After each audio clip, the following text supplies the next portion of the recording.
come to order. I will have prepared remarks in a moment. First, a brief comment on this morning's breaking news.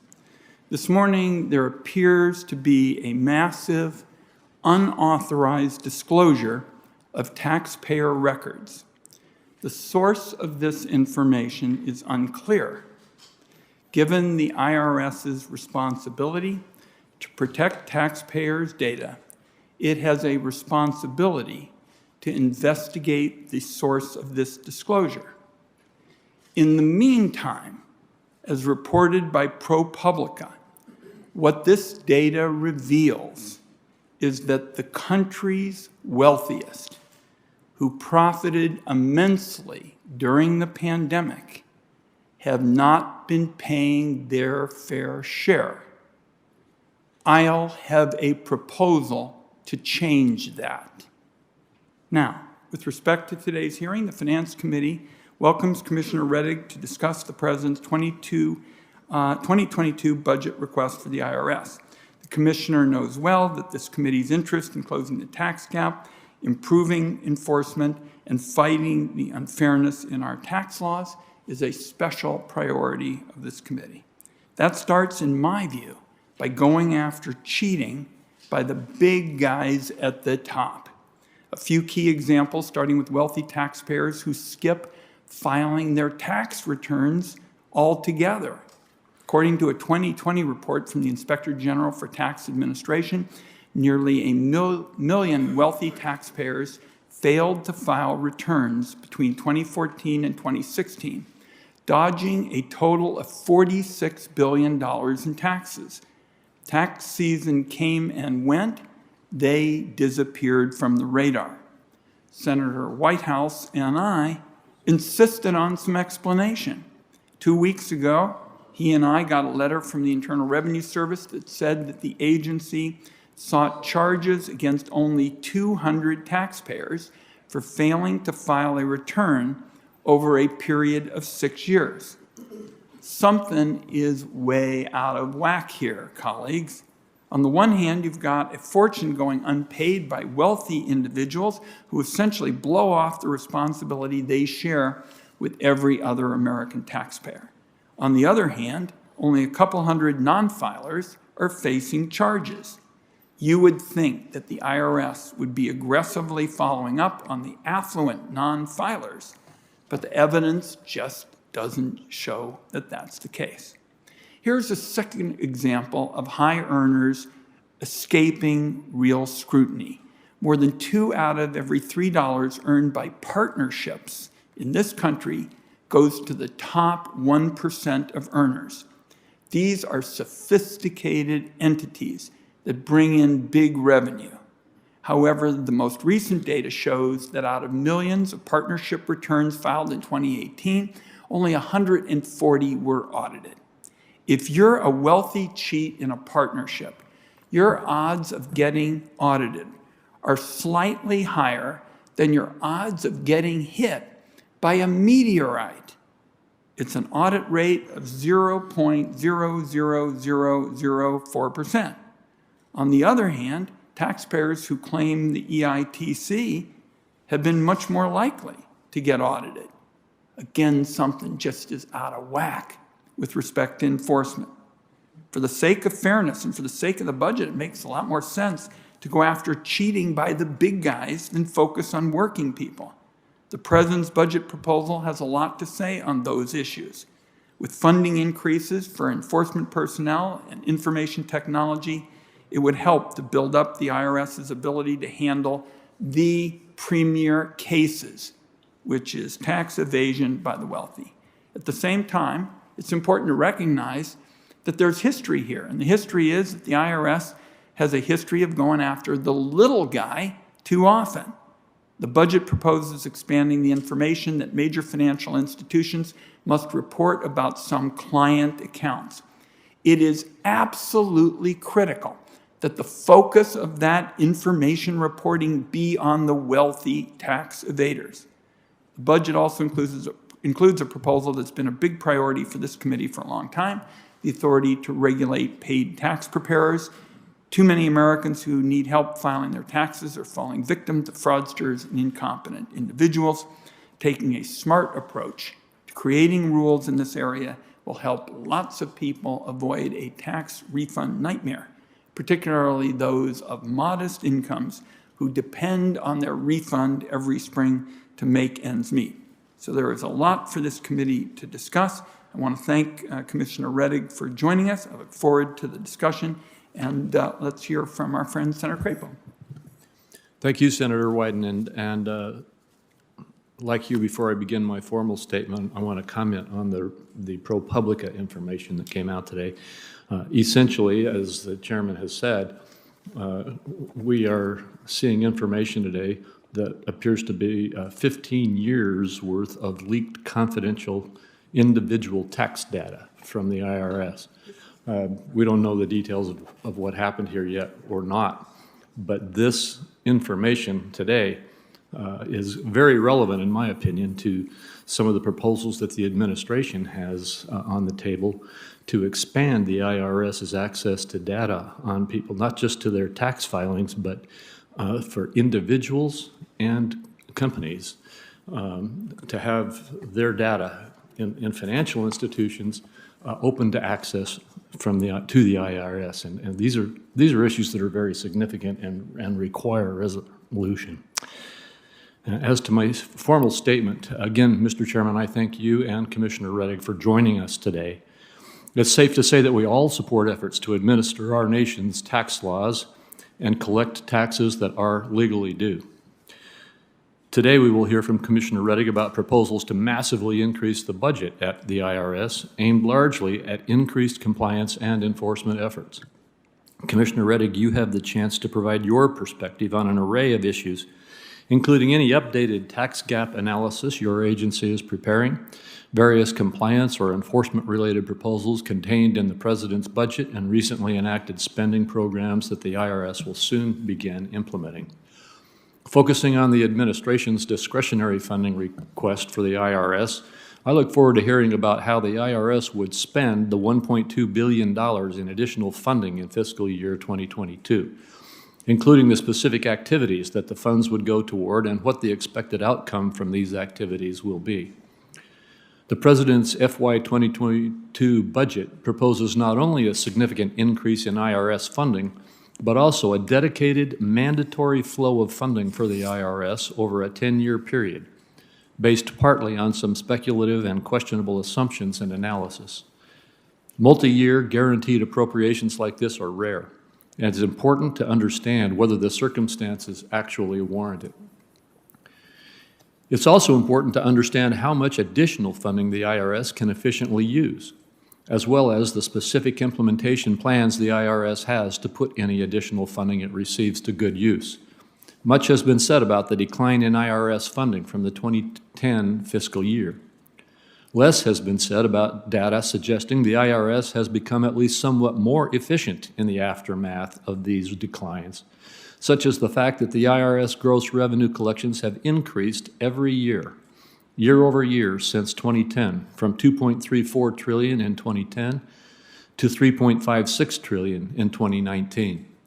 Further, the IRS's costs of collection have decreased every year over year since 2010, from 53 cents in cost per $100 collected in 2010 to 33 cents cost per $100 collected in 2019. Moreover, we need to better understand the actual correlation between the IRS's enforcement budget and the enforcement revenue it collects. For example, IRS data shows enforcement revenues actually increased between fiscal years 2012 to 2013, 2013 to 14, 2015 to 16, 2016 to 17, and 2017 to 2018, despite actual enforcement spending decreasing in each of those periods. Similarly, between fiscal years 2019 and 2020, enforcement revenues declined by $6.4 billion, despite actual enforcement spending increasing by $317 million. Suffice it to say, we need to better understand the facts at play here, particularly before we rush to adopt multi-billion-dollar funding increases. And as we all know, revenue comes from the economy and revenue collected is far more sensitive to the state of the economy than it is to the size of the IRS budget or the scope of its enforcement. When the economy grows, revenues rise, and when the economy shrinks or grows sluggishly, revenues fall or grow slowly. The administration's budget proposes several new reporting, compliance, and enforcement regimes, including a proposal to require near universal disclosure to the IRS of gross inflows and outflows for both traditional and non-traditional financial accounts for businesses and for individuals, as well as for third-party settlement entities. I've long been a critical person. I've long been very critical of big data collection activities and oppose turning banks and brokers into government tax collectors, and have strong concerns about proposed IRS big data requirements. According to the budget request, and I'm quoting, this requirement would apply to all business and personal accounts from financial institutions, including bank loans and investment accounts, with the exception of accounts below a low de minimis gross flow threshold of $600 or fair market value of $600. Commissioner Rettig, you may recall that expanded 1099 information reporting was enacted in the Affordable Care Act to include any payment over $600. And the American people soundly rejected that provision, leading to its rapid repeal a year later. Absent bipartisanship in developing enhanced compliance and enforcement activities and public acceptance of their legitimacy, the administration's proposals will not be durable. The key issue for the IRS and for those of us who oversee it is to strike the appropriate balance between rigorous enforcement of the tax laws and heavy-handed stifling intrusiveness. I'm concerned about the implications of many of the President's budget proposals, including requiring additional and highly burdensome information reporting when some existing reporting is duplicative and much is still not being utilized to the fullest extent. Proposals to increase compliance and enforcement can have merit, but there is risk of turning the IRS and perhaps even private financial institutions into feared gatherers of information that is not necessary for tax administration and, in my opinion, violates the privacy of Americans. Also, in regard to compliance, I'd be remiss if I didn't indicate my continued disappointment in the lack of responsiveness of the IRS and Treasury to my inquiries. You last appeared before this committee on April 13, Commissioner Rettig, and I've yet not received responses from you to questions that I asked for the record. I also sent you a letter on May 10 with a series of questions about the speculative and questionable tax gap projections that you have recently put forward. I only received a partial response to my questions late yesterday afternoon. It is somewhat surprising for the administration to request outsized and mandatory funding for the IRS while at the same time not complying with basic transparency and accountability responsibilities. Commissioner Rettig, I look forward to your testimony, and I do thank you for appearing here before us today. Thank you, Mr. Chairman. Thank you, Senator Crapo. Commissioner, please proceed. Chairman Wyden, Ranking Member Crapo, and members of the committee, thank you for the opportunity to discuss our proposed budget for fiscal year 2022, our efforts to help taxpayers, especially during the COVID-19 pandemic, and our ongoing efforts to address the tax gap. Before I begin, I want to thank Congress for recognizing the efforts of our employees during the pandemic on behalf of the country. We are proud to serve our country and want to provide meaningful services of a nature and quality every American deserves. The problems facing tax administration today are not new. It will take time to overcome the challenges of the past, and without adequate, consistent, timely, multi-year funding, the agency will continue to struggle to replace more than 50,000 employees expected to be lost through attrition over the next 6 years, expand and train our workforce, and support implementation of our multi-year integrated business modernization plan, the Taxpayer First Act, and as well as continuing to enhance both meaningful service and compliance efforts. Like all federal agencies, the IRS is best suited to provide the services Americans deserve and appropriately enforce the tax laws in support of compliant taxpayers when it receives the resources it needs to do so. At a time when the IRS has faced consequential resource challenges, it has also been called upon to take on new, significant responsibilities. I believe that our response to the unprecedented COVID challenges illustrates the importance of every American to the IRS and the importance of the IRS to every American. During the pandemic, in a bit more than 14 months, IRS and Treasury employees delivered more than $800 billion through more than 474 million payments in 3 rounds of economic impact payments, including refunds for tax year filing season 2020 and so far filing season 2021. The IRS and Treasury have distributed more than $1.3 trillion. Turning to the 2021 filing season, I'm pleased to report that the filing season has generally gone smoothly. On filing date, May 17, we received a record of 15.36 million returns. Through May 28, the IRS has processed more than 137 million individual returns, including 101 million refunds, totaling more than $281 billion. We are working through backlog in returns, but we are current as to all returns received by us during calendar year 2020. Our error resolution system currently has about 9.4 million returns in process, which are principally due to inconsistencies between reconciling amounts of EIPs received for the return recovery rebate, EITC claimants claiming with respect to 2019 versus 2020, and identity theft. We are working through these using mandatory overtime for our employees and exercising every effort that we can. We are also current in opening mail. We receive between 1 and 1.5 million pieces of mail per week. All of the mail is opened within a week of receipt by the Internal Revenue Service. In 2021, we received more than 150 million phone calls, and at peak, we're receiving calls at the rate of 1,500 per second. Between live and automated systems, we answered more than 36 million calls, and we've had more than 1.4 billion visits to irs.gov. We are on track with respect to implementation of the statutory requirements for the advanced child tax credit, with the first payments to be received July 15. More than 30 million households and more than 65 million children will be receiving monthly payments beginning July 15. We will soon launch the online tools, and we invite members and staff for a demonstration of our CTC online tools, which include a non-filer tool that will soon be launched, a CTC update tool that will be launched by the end of June, eligibility tool, and other relevant information. We have been doing outreach, including recently distributing more than 30 million letters to potentially eligible individuals. Congress can help us in our efforts by providing direct hiring authority and consistent, timely, multi-year funding sufficient to us to provide meaningful services on behalf of every deserving American. You've referenced the President's fiscal year 2022 budget proposal, which has 3 critical components. The discretionary budget request of $13.2 billion, a 10.4% increase above the 2021 enacted level, and 2 other portions which are intended to build back the IRS, the Program Integrity Allocation Adjustment, and the American Families Plan.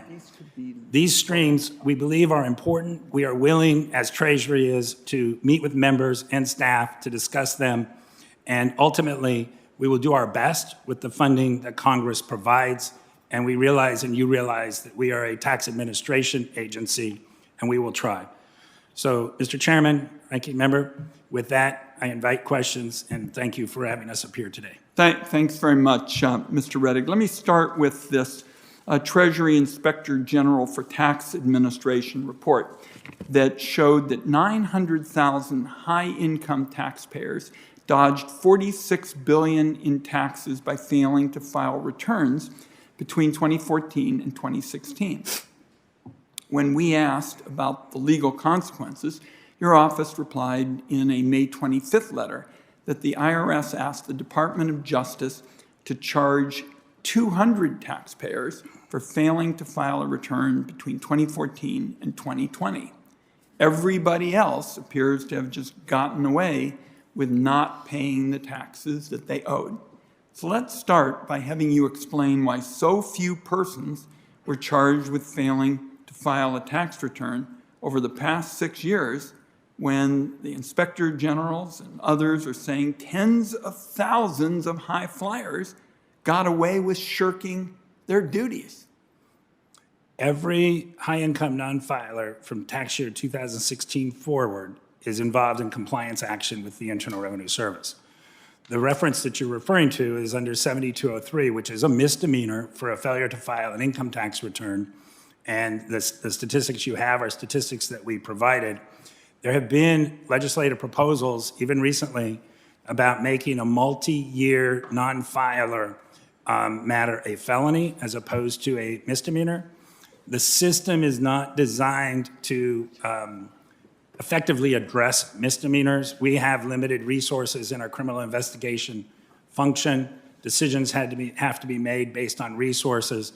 The same people in criminal investigation who are spectacular at what they do that would look at misdemeanor cases, and the majority of misdemeanors in the Department of Justice, if they bring those cases, that's their decision to indict. If they bring those cases, the majority of those cases, the individual, it does not receive a period of incarceration. The majority of the felony cases that are brought, people receive a period of incarceration. The incarceration is not only a deterrent to the individual who ends up in prison, but it's also a deterrent to other similarly situated taxpayers. Let's stay with We share your concerns, Senator. Let's stay with this question of how the wealthy always seem to be able to skip out on their obligations. In 2018, the IRS audited 140 partnerships. By my math, that's less than 0.00004% of the 4 million partnership returns filed that year. So you got a better chance of being struck by lightning than being audited if you're a partner in a partnership. And this is exceptionally concerning given that around 70% of all partnership income accrues to the top 1% of households. So this is another example of the tale of two tax codes. You've got the nurse in Medford, Oregon, this morning, treating COVID patients. They pay taxes with every paycheck, but if you're a millionaire who can arrange their assets through a sophisticated, complex web of partnerships, you can abuse the system essentially with impunity. And I'd like to know what you're going to do to have a significant reform in this area, enforcement of large partnerships, because I think that is key to my proposition, and that'll be the heart of my proposal. It is the heart of my proposal to ensure that the wealthy pay their fair share. So explain to me how you intend to deal with this significant gap in tax fairness. We share your concerns. Our highest rates of attrition are at our most specialized senior examiners. The president's budget, not only under the discretionary budget, which has funding for enforcement and services, but under the PIA as well as the mandatory provisions, specifically provide for increased resources, specialized agents looking at partnerships, wealthy individuals, corporations. And I believe that it was at this hearing in April, if I'm not mistaken, where I indicated that in those arenas, we are outgunned, that the resources outside the service on a particular case, more often than not, far exceed the resources we are able to devote. And out of 4.2 million partnership returns, we cannot touch 4.2 million when service-wide, I have 6,500 field revenue agents, and I need to deploy those as best we can. So just tell us for the record, with the added money for enforcement, and that's going to get my support, how much of an increased effort will you direct to these very wealthy partnerships where there just hasn't been the focus and the scrutiny that enforcement requires? Our enforcement focus, and I need to address also that the budget also involves funding,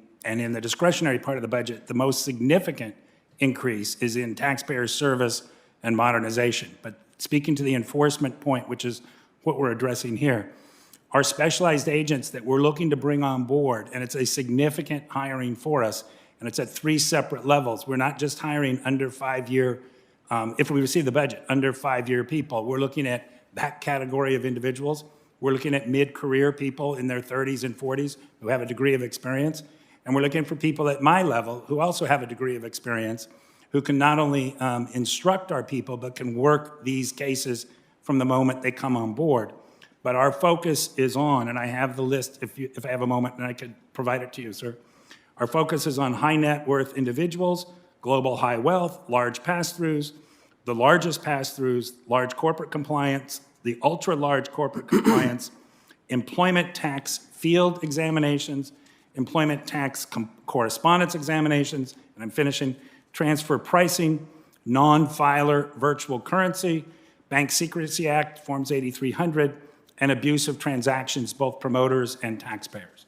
And that's our list that we are requesting the ability to bring on specialized agents to make a determination. I would like in writing some additional detail about how you intend to focus in those areas, all right? We would be pleased to provide. I'd like that within a week because we're going to be moving pretty quickly on these issues. Senator Crapo. Thank you very much, Mr. Chairman. I'm going to follow up on the same general topic, but from a different perspective, Commissioner Reddick. I completely agree that we need to make sure that those who fail to pay taxes due are identified and forced to pay the tax that they owe and pay the necessary penalties for tax avoidance. That being said, the President's budget calls for a new change in the law allowing the IRS to have what I see as near universal access to the reporting of Americans' financial account information to the IRS, transactions over $600. This proposal will carry with it a significant amount of privacy concerns, in my opinion. Like I say, I don't have a problem with helping the IRS get stronger ability to focus and specialize in dealing with these wealthy individuals, partnerships, and corporations who are avoiding tax owed under the law.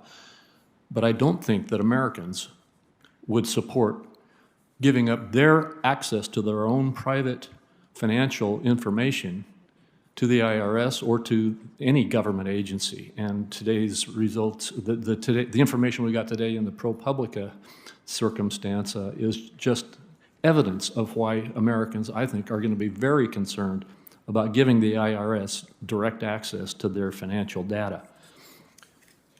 The question I have for you is, do you believe that the American people support having their banks effectively act as IRS agents and report on, quote, flows of deposits into or withdrawals from their checking and savings accounts that amount to more than $600?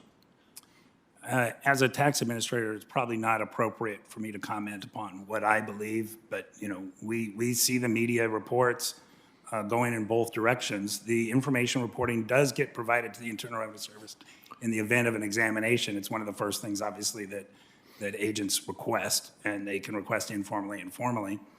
And in part, I think that there's a strong belief that modernized systems and the ability to actually use the information that we have and would receive will help us it'll lessen the burden on some taxpayers by having us not audit certain taxpayers and maybe streamline the examinations of others. But, as I said, ultimately, we're tax administrators and we will implement to the best of our ability what Congress approves. Well, Commissioner, I've been working for years, and I believe Senator Wyden has too, on privacy on the internet. I think that people have a right to privacy of their data, and I don't mean just financial data, but their activities on the internet and the data collection that private sector companies are collecting on Americans now is phenomenal. And I think Americans are fed up with it.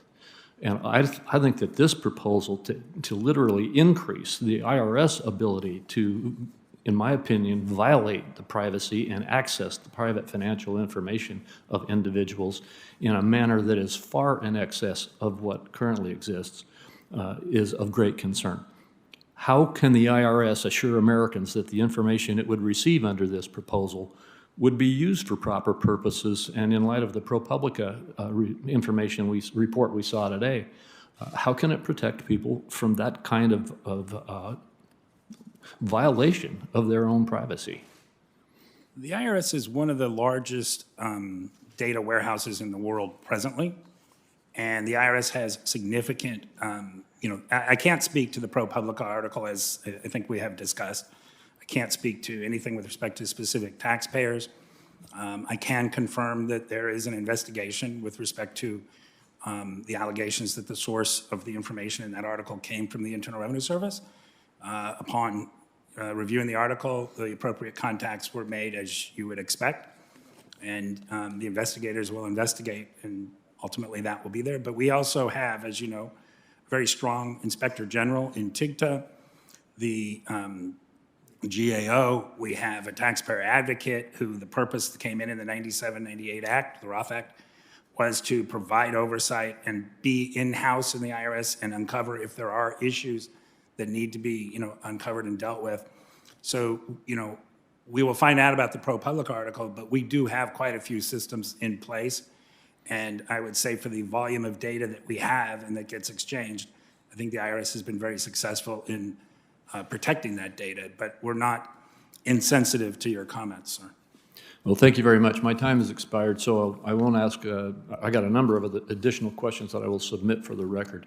But I do want to let you know that I'm going to follow up on the letter we received from you yesterday with regard to your analysis of the tax gap. I think that we need to get much deeper into that. And for all members, I'm available for one-on-ones. Members of our staff are available for one-on-ones with members or with your staff. I'm available to meet with your staff. Thank you. Senator Grassley. You just answered my first question when you said that you're investigating this ProPublica release of secret IRS files. I assume that if your investigation finds a violation of law, you're going to see that people are prosecuted. Is that right? Absolutely. I share the concerns of every American for the sensitive and private nature and confidential nature of the information the IRS receives. As you all are well aware, I spent 36 years on the outside. I think that trust and confidence in the Internal Revenue Service is sort of the bedrock of asking people and requiring people to provide financial information. And we have, as I said, turned it over to the appropriate investigators, external and internal.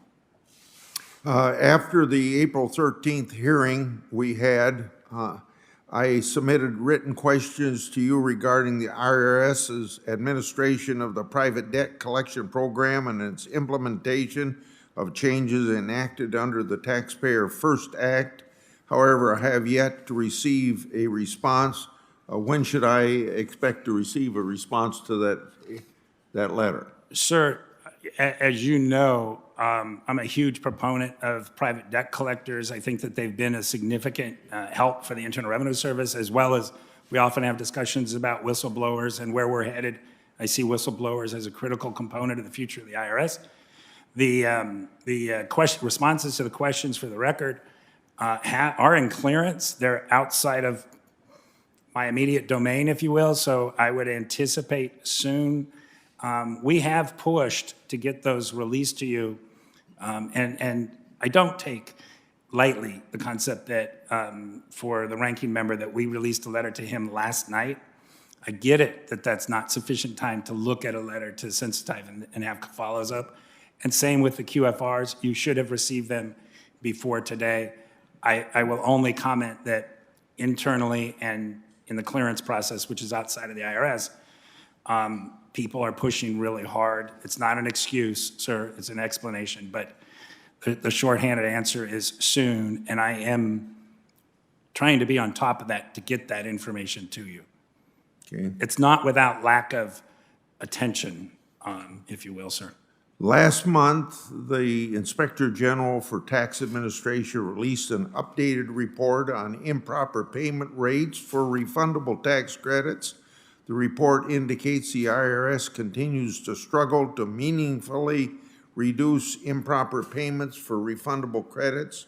Yet, according to the report, IRS and Treasury have requested the Office of Management and Budget to exempt refundable credits from improper payment reporting requirements. This comes at the same time that the current administration is seeking massive expansion of several refundable credits.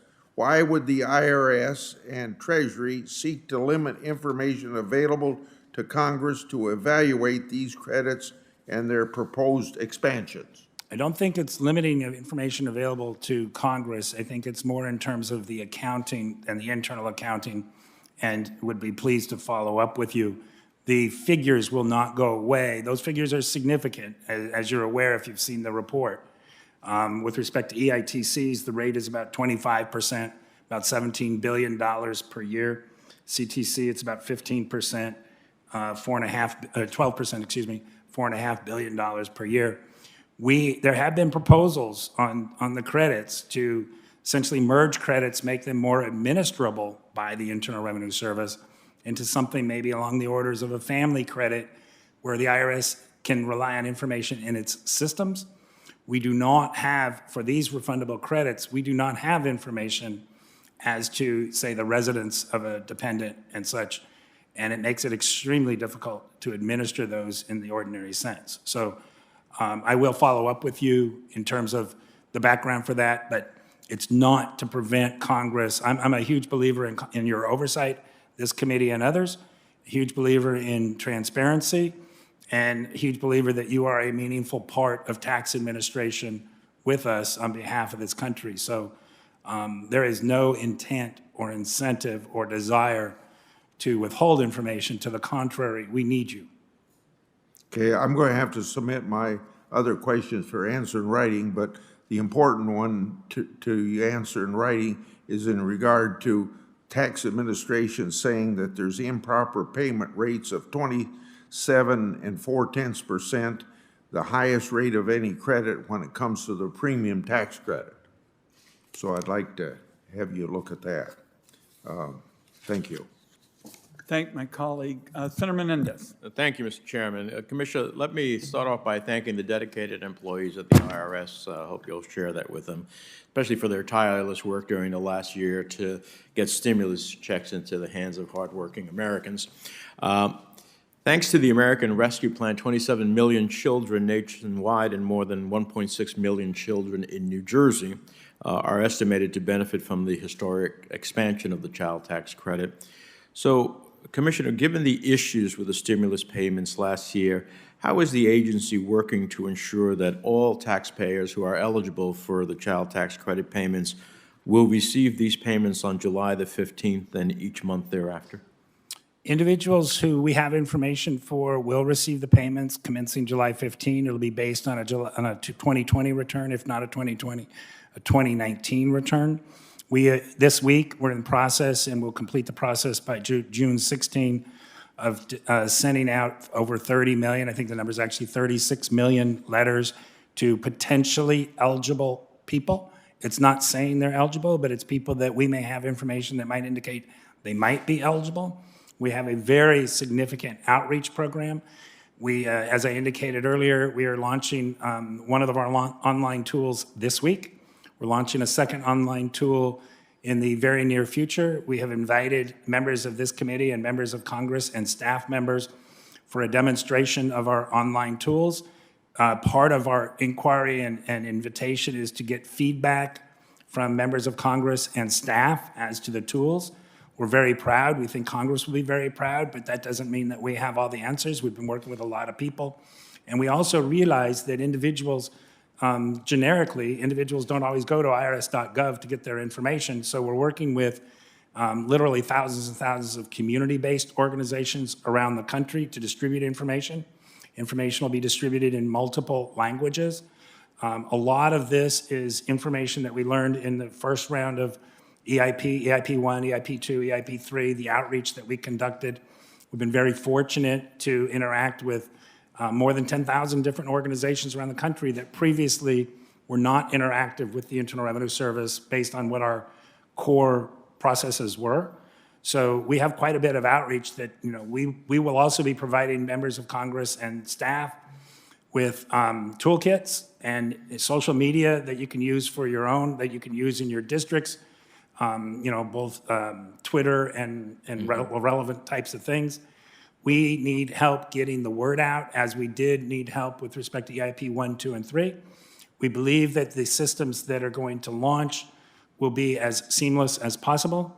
That's not saying that will be seamless. We We have tested, we are testing, and, you know, with each round of this type of situation, we learn and we get better, and we're pretty confident with what we I have. appreciate hearing all of that, and I will have my staff follow up and take advantage of your appreciate that. offer. And we certainly want to be a partner in this regard. The reason I ask is last year, an estimated 41 million taxpayers did not receive a stimulus check because they received an advance on their refund, or they didn't file a tax return in advance of the July 15th, 2020 tax filing deadline.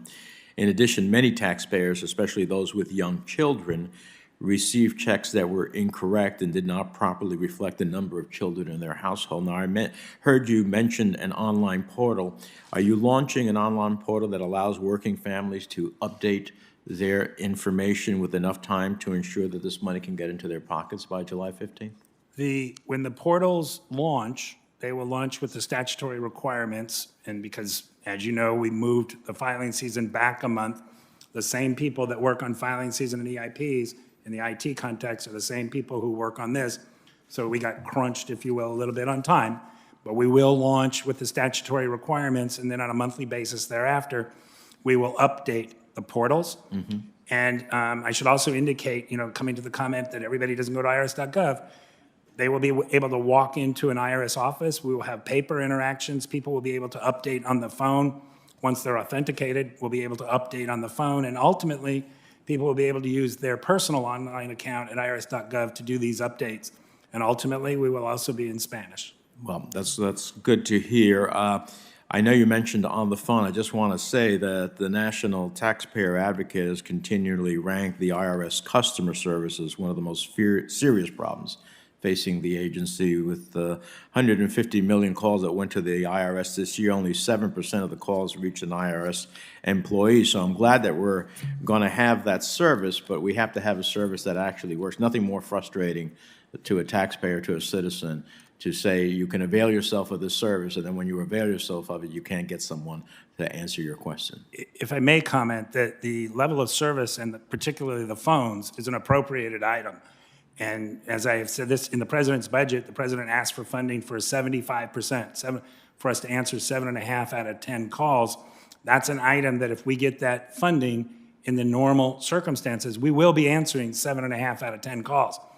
The calls currently are about 19 minutes. Historically, they were 12 minutes. Our people are proudly interacting with Americans. We are principally the government agency, other than SSA and VA, to interact. And I have encouraged our people to spend a few more minutes. Our folks, these calls are emotional. A lot of people in this country have endured a lot of hardship, and we tend to be the people that they reach out to.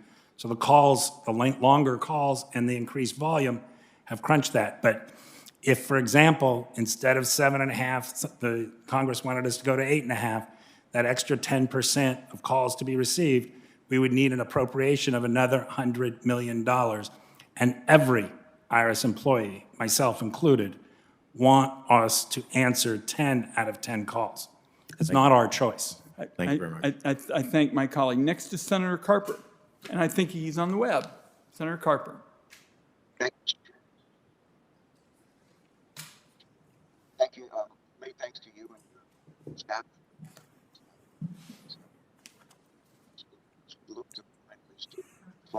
You doing all right? Okay, we'll catch up. One of the ways we want to do is Senator Carper, your connection is not great. Let's try again.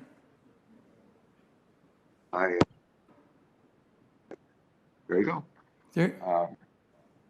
Is that better? Yes. All right, good. Commissioner Reddick, I wanted to thank you and your staff for spending some time with my team and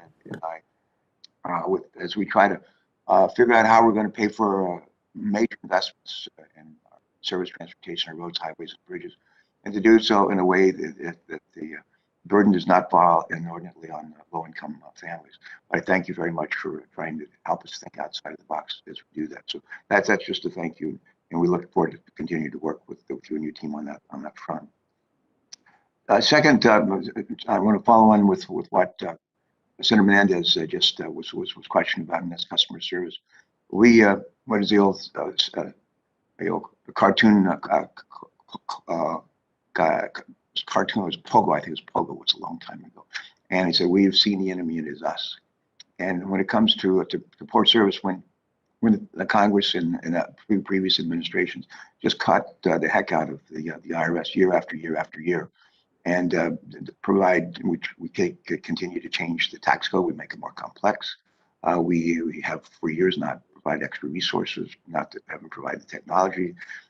No wonder the folks that we're serving aren't satisfied with the service again. That we can do something about that. The president has proposed that, and my hope is, and prayer is that my colleagues and I will do our job now going forward. But just, I thought this is a little bit repetitive. I'm going to ask the question anyway. How would the IRS budget proposal before us help the agency close the tax gap, which we know is huge? And how would the tools in the Biden's plan complement your efforts in your agency to improve enforcement?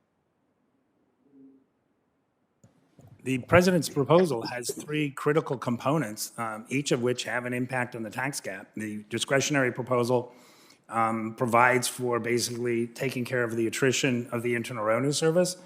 The PIA and the mandatory provisions have the ability to essentially build back the Internal Revenue Service, to rebuild our both service and enforcement side of the house. I think the committee is aware that we are down 17,000 enforcement personnel over the last decade, that the tax complexities have increased significantly.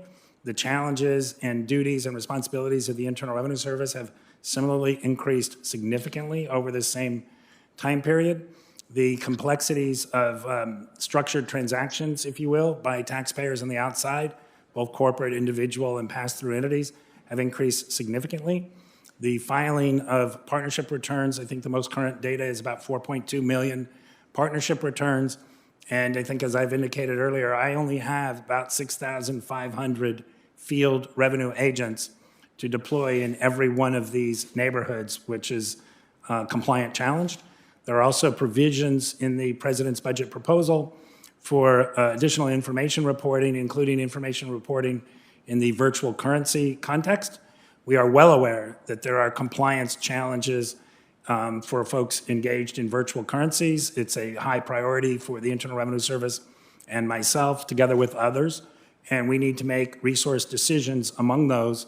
The president's budget is designed to provide considerable assistance to both the taxpayer service side of the house, to modernization side of the house, to enforcement side of the house, as well as operations support. And it's those four key components that create tax administration for the Internal Revenue Service, for the people of this country, for Congress.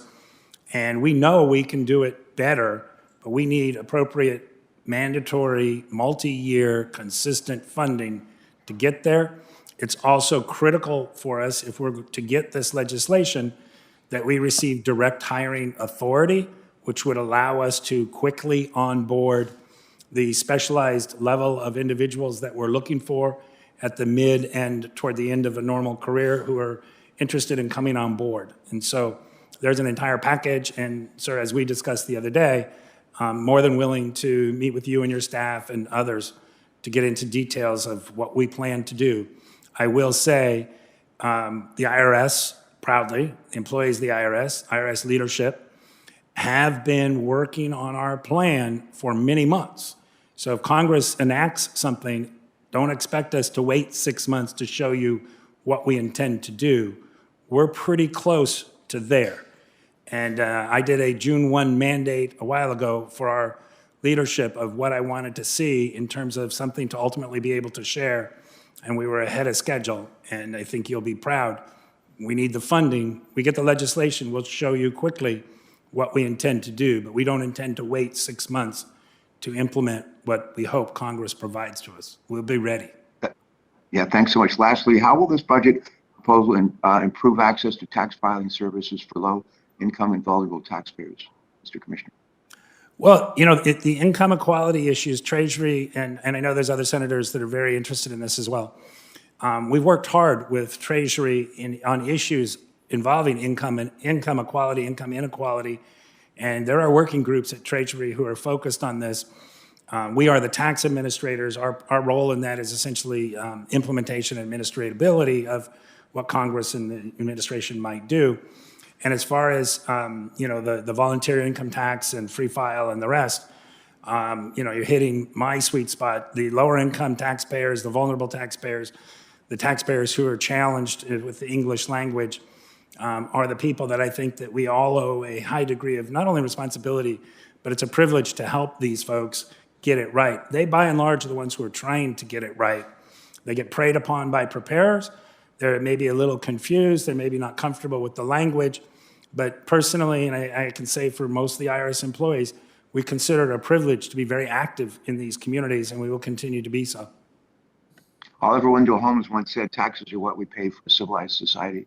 Thank you to you and your team at the IRS for doing all you can to make sure that we can collect the revenues that are needed for a more civilized society. Thank you very much. Thank you, sir. Time the gentleman's expired. Senator Cardin. Thank you, Mr. Chairman. And Commissioner Reddick, it's a pleasure to see you. This hearing is about your budget. I've been one of the members that have been advocating for increased resources to the IRS for a long time. This budget is certainly a welcome budget to see the increase in the President's budget for IRS, but I think it's important to point out that if you look at the historic decline of support for the Internal Revenue Service, we are just making up for what we should have done in the past, and we still have a long way to go in regards to the resources necessary to efficiently collect the taxes of this country. And I was listening to your exchange with Senator Menendez in regards to the service issues, and I think we all recognize that you play a critical role, and your workers are on the front line and need to always have a smile with their service, recognizing the frustration of our constituents may be directed to them. So I just first want to thank the workers at the IRS and to acknowledge that I hope this is a trend that we continue to give you the support you need to carry out your mission. I want to talk a little bit about the Taxpayer First Act, which deals with some of the issues we've already talked about. It's your customer service strategy, deals with cyber concerns, it deals with protecting taxpayers and low-income taxpayers. It was put on hold or sidelined as a result of COVID-19, the implementation of some of these issues. Can you just give us a realistic target date if this budget is approved by Congress as to the implementation of the Taxpayer First Act?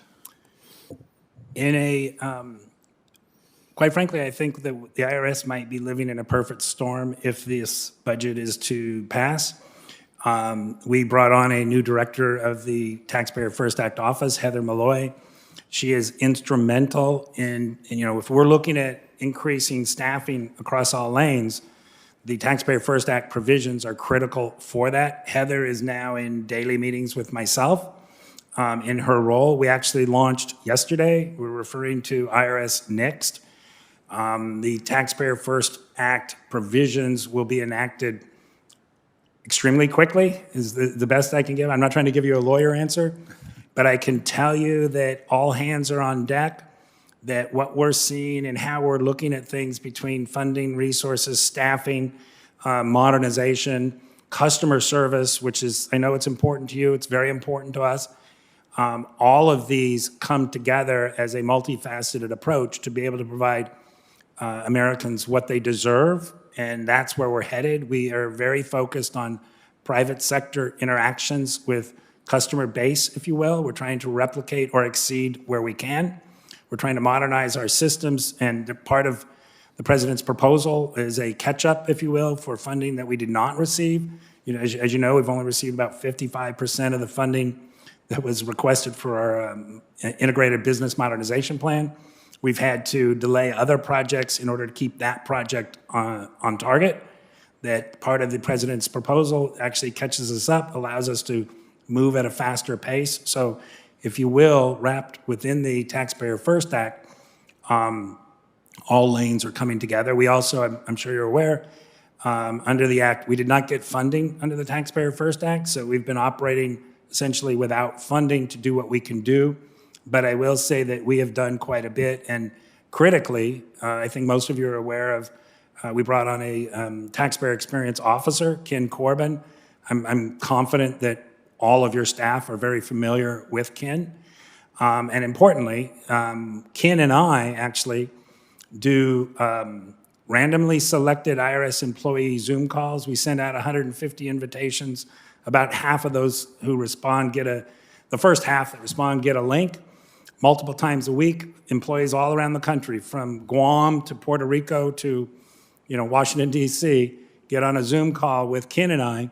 So let me take you up on your offer of keeping us informed, as you said. If you could tell us how the implementation is occurring and where we're together on expectations, what we can achieve. We know it's a challenge, and if you would keep us informed on that and what else you need. Absolutely. I want to cover one other question, if I might, dealing with paid preparers.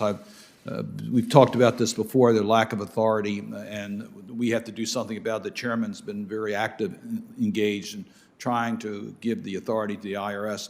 But I see in the president's budget, you're increasing the fine against ghost preparers.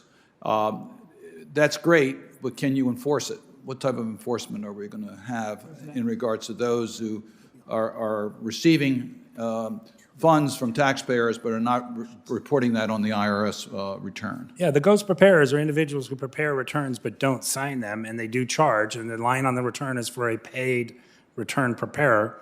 And we do indicate when I can't explain exactly how we get there. I know how we get there, but in a public forum, I should not indicate how we get there. But a word to the ghost preparer community is we know you're there. We are focused, and we have this option coming up in terms of civil penalties, and there could be criminal penalties because these returns tend to have similar errors, and they're batch returns with the same errors, so they get identified. So we will get there. We need all the tools we can in terms of return preparers, and as you are well aware, they're preying on the most vulnerable taxpayers and the not only lower income folks, but folks who are not comfortable in the English language. And if you sit in one of these cases and you see what has happened to the individuals involved, you would be highly motivated to give us all the tools we can on the preparer world. Thank you. Mr. Chairman, I think this is an area that I know you're interested in. I think we should really follow up on. I very much appreciate your leadership on this, Senator Cardin. Senator Brown's next. Thank you, Mr. Chairman. Thanks very much for doing this hearing, and welcome back, Commissioner. Thank you. Spent a lot of time. You spent a lot of time in this committee, so thank you. And it'd start by joining my colleagues in thanking the men and women of the IRS. You've been withstanding drastic budget cuts, the pandemic, and frankly, a Congress that's not done its job in providing the resources you need. As you know, Senator King and I have led efforts to provide you with more funding. I'm very happy the president's put forward a proposal to do this. And I echo the words of senators, the ones I've listened to in the last few minutes, Senator Carper and Cardin. I know others, and Senator Menendez also talked about this. One of the most important parts of the American Rescue Plan was the expansion of the child tax credit. As you know, I've asked you about this before. Secretary Yellen is going to begin in July, giving what she's doing with the child tax credit, the monthly payments. The rescue plans also expanded the earned income tax credit for workers not raising children in the home. We know that 20% of people eligible for EITC don't claim it, 1 out of 5. Many families, because of the rescue plan, will be eligible for the first time. So I want to follow up on Senator Menendez's questions. Commissioner, how will the IRS use increased funding to better reach and better serve filers eligible for EITC and now in the CTC, and to increase take-up of the EITC? What are your plans? I will indicate that present indications are that we will spend more than the funding that we've been appropriated with respect to the CTC, given the extent of outreach efforts that we are undertaking and plan to undertake.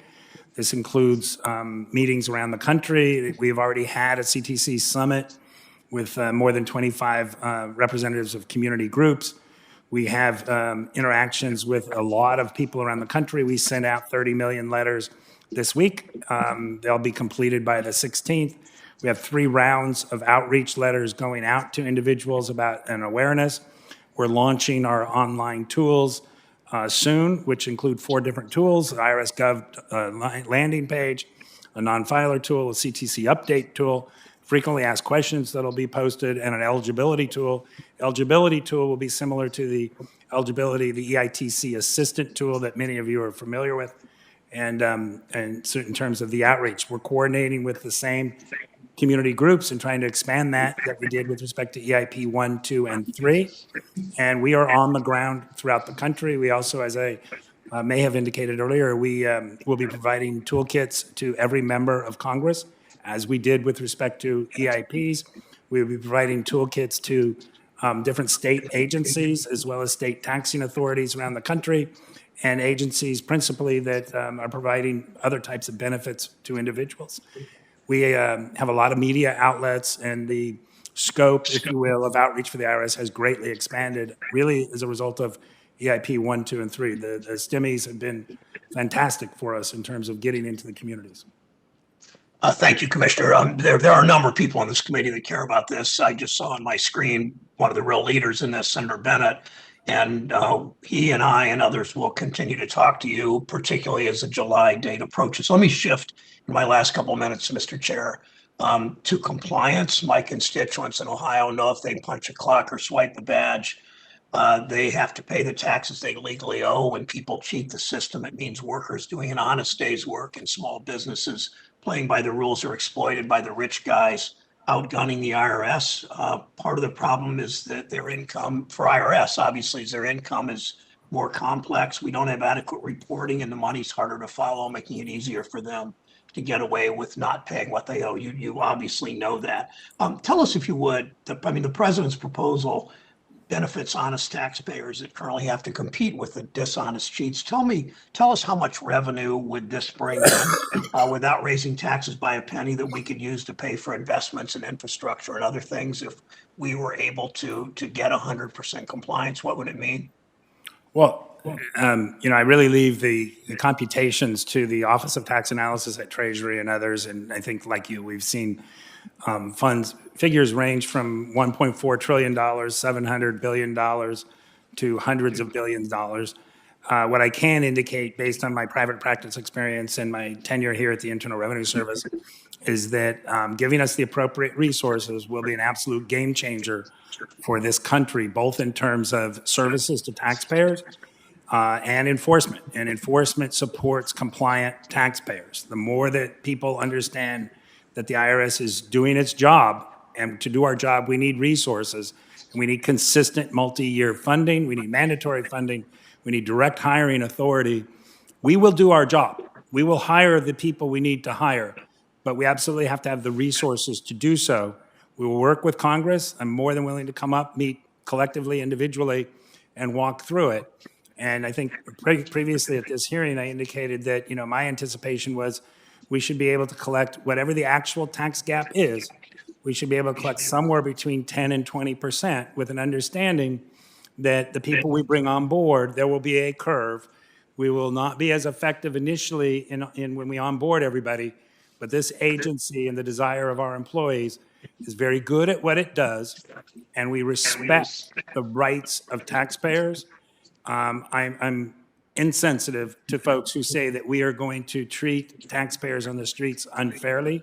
We are not, and our employees live in the communities that we examine, that we interact with, and we're very proud to do so. So this is not an agency, and I'm familiar with the history, Senator Roth's hearings in '98 and what led to those hearings.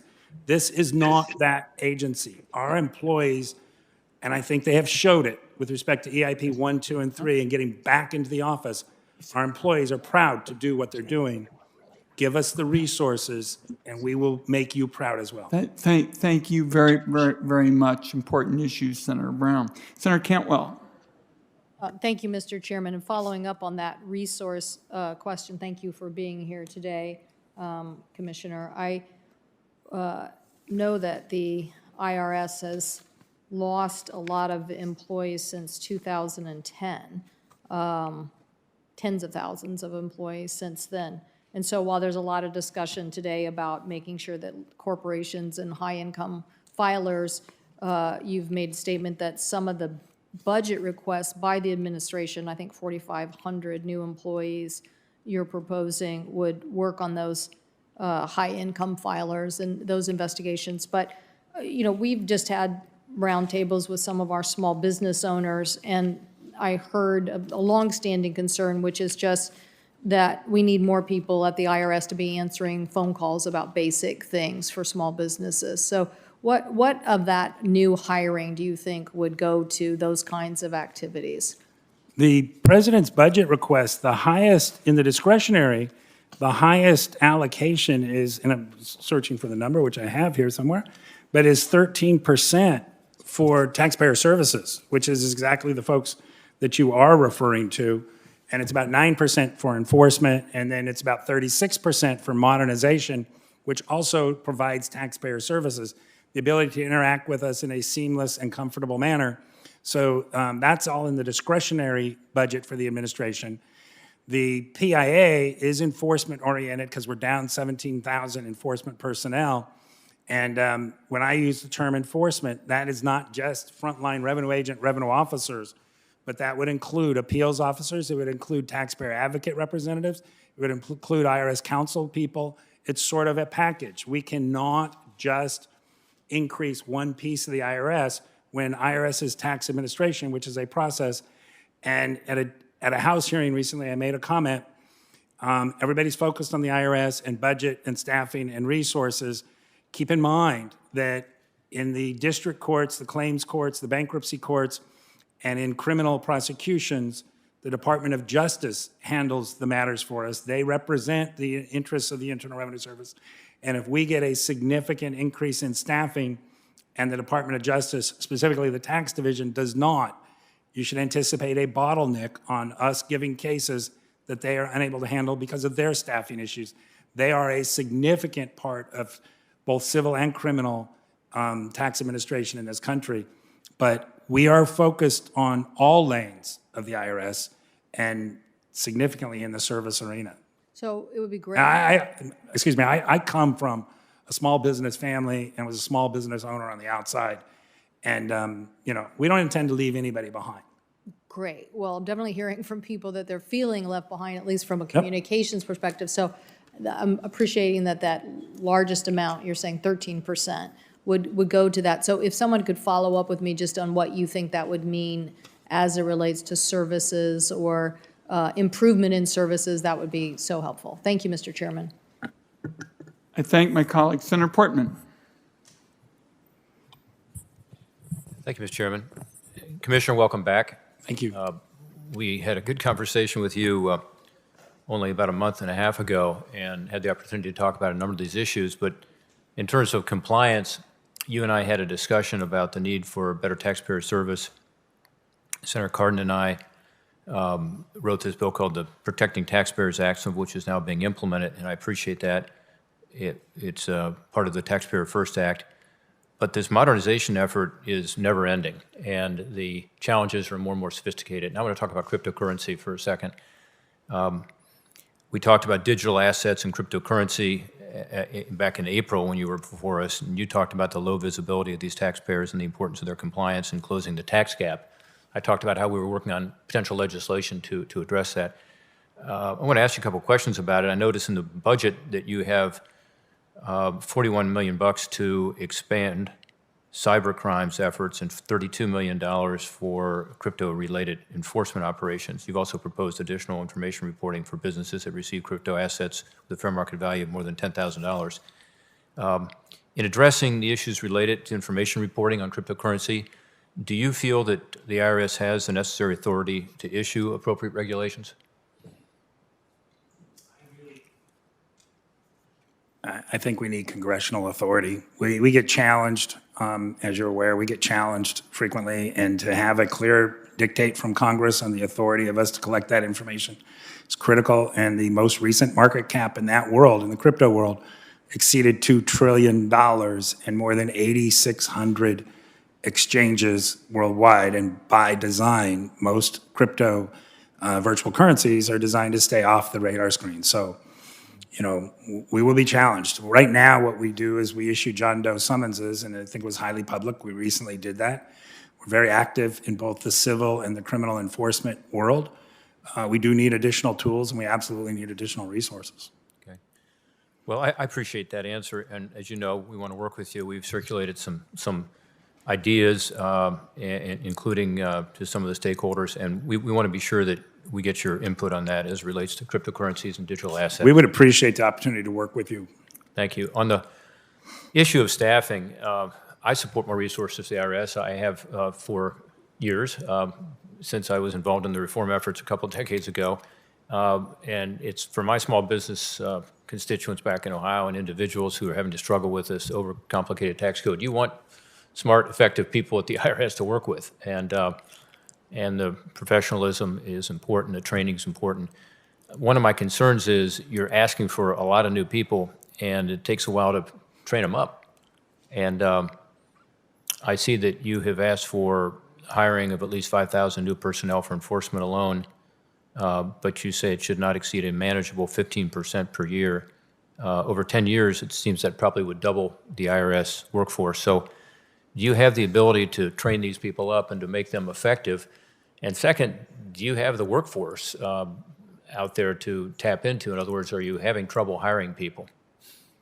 We're actually looking at hiring, and I may have indicated earlier, we started developing a plan months ago. We went a little bit at risk, if you will.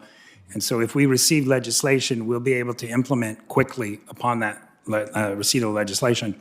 But our view and my view is we're looking at different categories of individuals. We're not looking necessarily, as one might think, for individuals with less than 5 or 10 years of experience on the outside.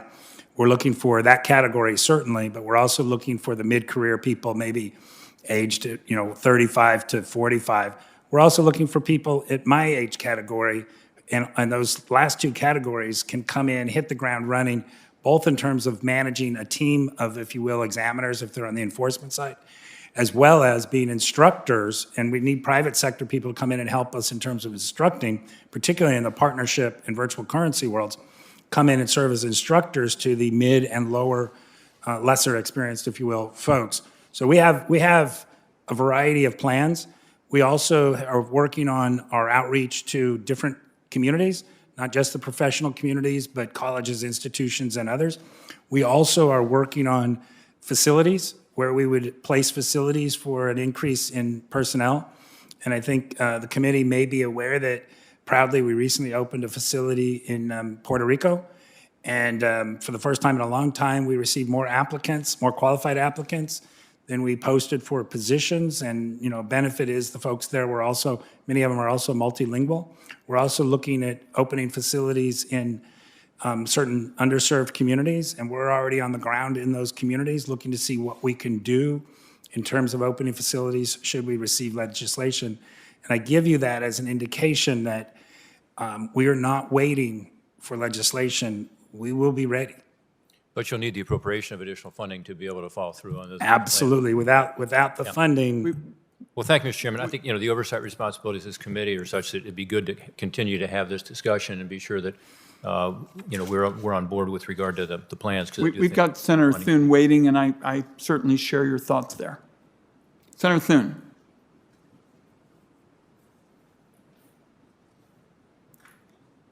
Senator Thune, the report was that you were awaiting. There, I got you. Sorry, Chairman. I had to push my mute button. Go right ahead. Yeah. Thanks, Commissioner. Good morning and welcome back to the committee, and thanks again for your service. According to the IRS, overall tax compliance rates have been holding steady around 85% since the 1980s. Voluntary tax compliance has been around 82 to 84%, and net tax compliance around 85 to 86% after late payments and enforcement. Would you say that the U.S. has a relatively high and stable tax compliance rate? I believe that's accurate. That's based. How does the U.S. voluntary tax compliance rate compare with other countries, particularly OECD countries? Would you say? Yeah, I don't have the data. I'm getting an echo. I'm not sure everybody else is. It went away. I don't have the data on the OECD countries, but I do believe that, particularly among sophisticated countries, that the compliance rate in the low 80s is meaningful. And keeping in mind that the compliance rate is based on the data that we are aware of based on identified noncompliance. Okay. So given the different numbers being thrown around about the size of the tax gap, and I'm left to wonder, like a lot of people are, how we will be able to measure whether we are narrowing the tax gap if we can't even agree on the size of it. The latest official IRS estimates showed a reduced tax gap compared to prior years in this century, which is a good thing, but the tax gap clearly remains a problem. Let me ask you, what is the agency doing to improve how it estimates the tax gap so we can get a number that's more timely and more accurate? Well, when I got on board was the last tax gap issued when I got on board was for years prior to 2011. In 2019, we issued tax gap information for 2011 to 13, which personally I think that I found kind of unacceptable in terms of developing an audit plan going forward. One, it's already at this time 7 years old. Two, it looked to an economy that was not a digital world economy. Three, it looked to an economy that did not have a virtual currency and many other types of monetary type of transactions that were out there. It also did not address inbound transactions, if you will. Foreign-based taxpayers doing business in the United States are completely absent from our computations. So gave the challenge to our RAS unit, which is our research unit. And in the recent testimony, the acting director of RAS testified that he believed that the 2019 tax gap figure was about $646 billion before you get to the rest of these items. What we are comfortable saying is the tax gap is significant. Significant resources will help us put a significant impact, if you will, and I apologize for using that term 3 times, but on the tax gap. And we have said that we believe that we can, with appropriate resources, modernization, and the implementation of that, staffing, training, and all that, that we should be able to recover about between 10 and 20% of the tax gap on an annual basis. I think that the desire of every employee at the IRS would be to recover more of that, more than 10 or 20%. And I think it's fair for Congress to hold us to, if you give us all of these resources, to provide you with metrics of what we're doing, how we're doing it, and the impact of that, both in terms of taxpayer service, as well as in terms of, the enforcement side of the house. And, ultimately what should be the question on measurement is the deterrent factor rather than what we're able to actually capture. But we're going to issue a tax gap report for 2012, 13, and 14 in 2022. We're also going to issue some forecasting into the current because this data is important for us to determine what we're doing currently. So having 7-year-old data, personally, I thought was somewhat unacceptable to develop, work plans today. And for about 2 years now, I'm on board less than 3 years, but for about 2 years now, our RAS group has been working very hard, and they've made a lot of success. And we hope to be able to share that with you. So during 2022, we will issue the next group, if you will, but we need to get this data more current. You want to know it, we need to know it. So we are focused, we have been focused on that. And, the tax gap is both service and enforcement have an impact. And as you said, the voluntarily compliant taxpayers need help. If we just increase those rates that you mentioned, 1%, and you consider IRS brings in about $3.5 trillion each year, a 1% increase in voluntary compliance by itself is $35 billion per year. I thank my colleague. Could I quickly point out before my time expired, but I would just, to the commissioner say that I think one of the reasons too, people can't get through, and I think high quality customer service will help with voluntary tax compliance. And we get lots of calls of people who wait on, for hours on the phone, and according to the National Taxpayer Advocate, only about 2 out of every 100 phone calls are getting through. So I think that would be a huge improvement too, as well, in terms of trying to. I thank my colleague. Senator Lankford is next. Mr. Chairman, thank you. Good to see you again. Thanks for being here and going through so many different questions. Can I ask a question on just your operations? When we will get operations fully up post-COVID for face-to-face meetings, for interactions, what's your time frame at this point? We are open. Our submission processing centers are open. They are actually working multiple shifts. They're working weekends. This is our filing group. Our mail is we get about 1 to 1.5 pieces of mail per week. We got 1.2 million pieces of mail last week. The mail is being opened in less than a week and put into processing. So that's, people on the ground doing it, and it's the quality of the employees that we have is spectacular.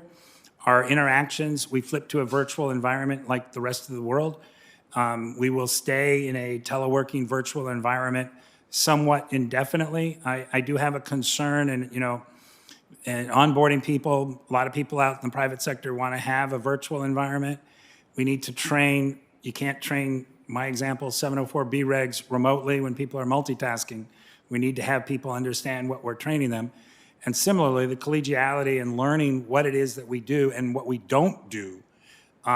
We need to have people, I'm a little old school and I understand that, but in my mind, people need to be around people to pick up some of that, so we got to hit the right blend. We are working with NTEU significantly on what's the right model for our agency, and we have different categories of individuals. We have people who open mail through the most sophisticated cybersecurity folks on the planet, and we intend to get this right. But I will say, a silver lining, in March of 2020, our customer service representatives, the folks who answer the phone, only 3% were telework eligible.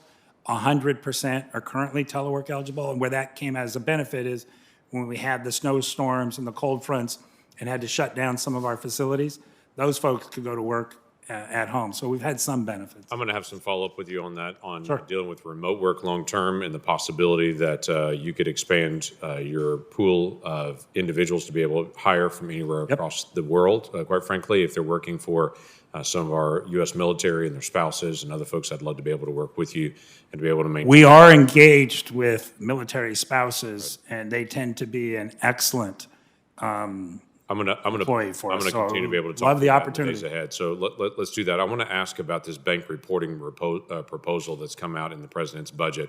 His proposal is requiring financial institutions, banks, to report any transaction of $600 or more to be able to come in. Obviously, that captures a tremendous number of transactions from banks.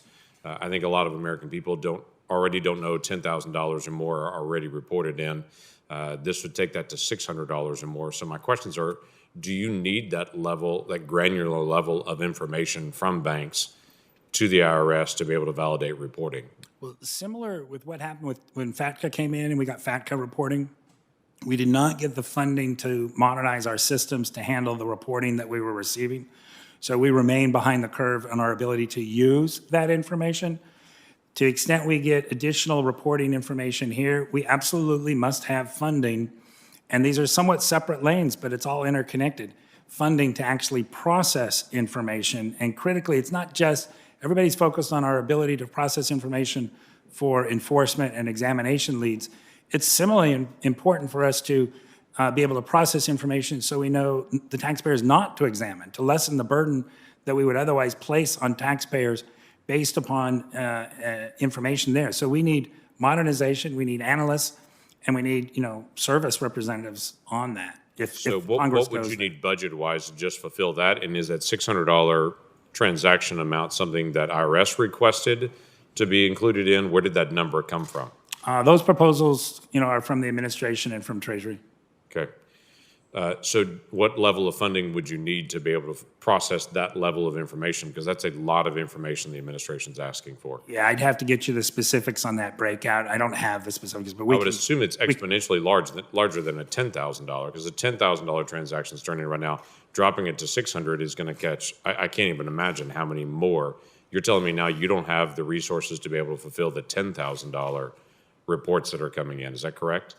We need resources across all lanes to be effective. Giving us one lane and then, quite frankly, it's been troublesome being on board when we see our Inspector General say, Irs is not doing this, this, and this, but we don't have the funding to do that. So we sort of get caught in that. So all lanes need to be funded. These provisions are interconnected.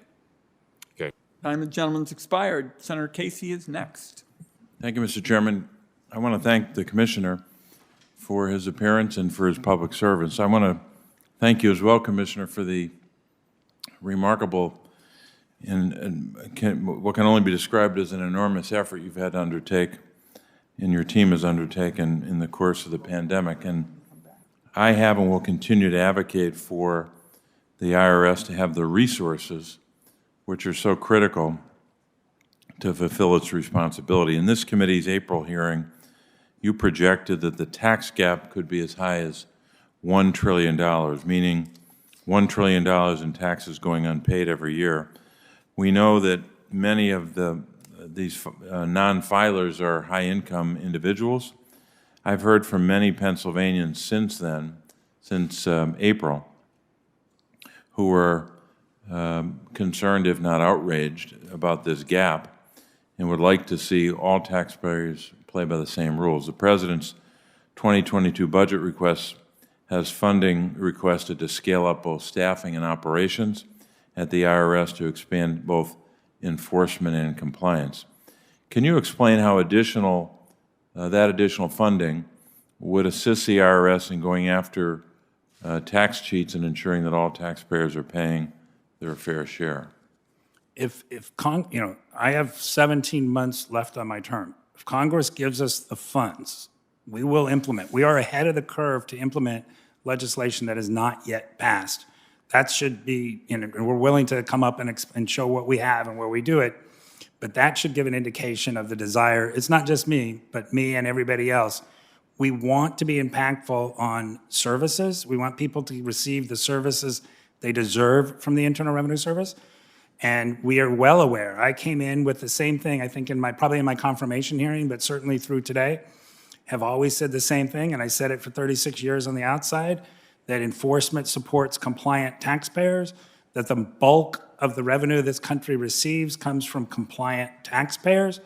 You're well aware that, I'm very proud, but I think I'm the first commissioner whose spouse came to this country as a refugee. My in-laws are not comfortable in the English language. I have a line of sight into vulnerable communities. I come from, a mother who was raised in a storeroom to a diner, and I, learned as a child how you take a shower with a sink in a diner. We have lines of sight there. We can improve the conditions for every American, and the people who make an effort to comply need to know that we're there to help them. I think significantly during 2020, I could have come to you and said, we have a plan for languages, but in September of last year, we launched a language program during the pandemic when we were on our heels in so many different directions, and the 2020-1040 is in English and Spanish. You can call into our centers and get translation services in more than 350 languages, and there's a Schedule LEP on the 2020-1040 that individuals can check a box and ask the Internal Revenue Service to communicate in a different language. As of March, more than 220,000 individuals checked that box. Those types of services, to me, are equally important as the enforcement side. I only have 6,500 field revenue agents. We need more. And, I'm running out of runway, as they say on the outside, in terms of my term. This agency will do the right thing well beyond me, but I, like you, want to help them get there.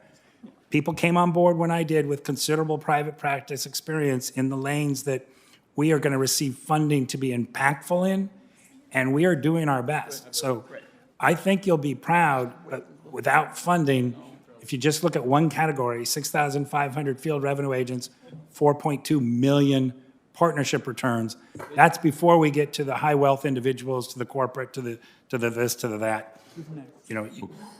Commissioner, thanks. We look forward to working with you on those resources because I think the Congress, both parties, both houses are duty bound to get you the resources if we believe what we say.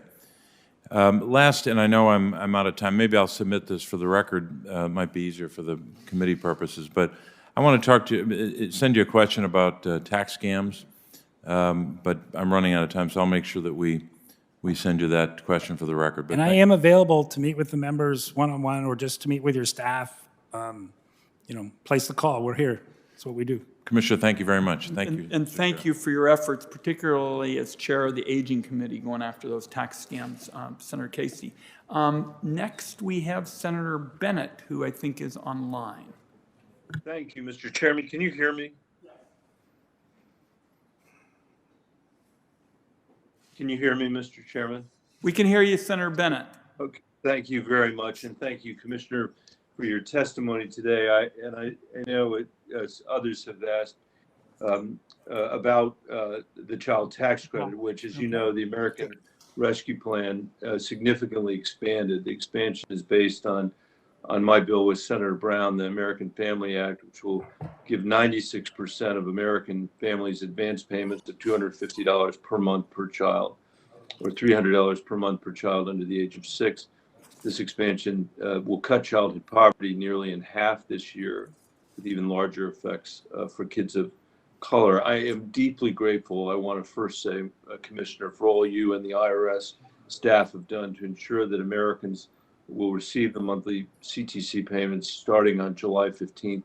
And I'm really pleased by Treasury's announcement that 88% of children will receive these benefits without further action needed from their families. And I think it's fair to say, Commissioner, that you were a big part of making sure that that could happen because of the work that you've done before. I wonder if you could talk a little bit about how the resources in your fiscal year 2022 budget request help IRS ensure payments get to the hardest to reach populations. And I also say that I'm thrilled that the Biden administration is committed to extending the expanded monthly CTC through at least 2025. I plan to do everything I can do in my power, along with Senator Brown and many of our colleagues, to make it permanent. In the long term, if extended or made permanent, what additional resources, both ongoing and one-time, should Congress consider giving the IRS to ensure monthly CTC payments are made as smoothly and systematically as possible and reach all eligible children? The amount of money, if Congress was to pass legislation, we would be able to provide information as the amount of funding required to operate this on a permanent basis.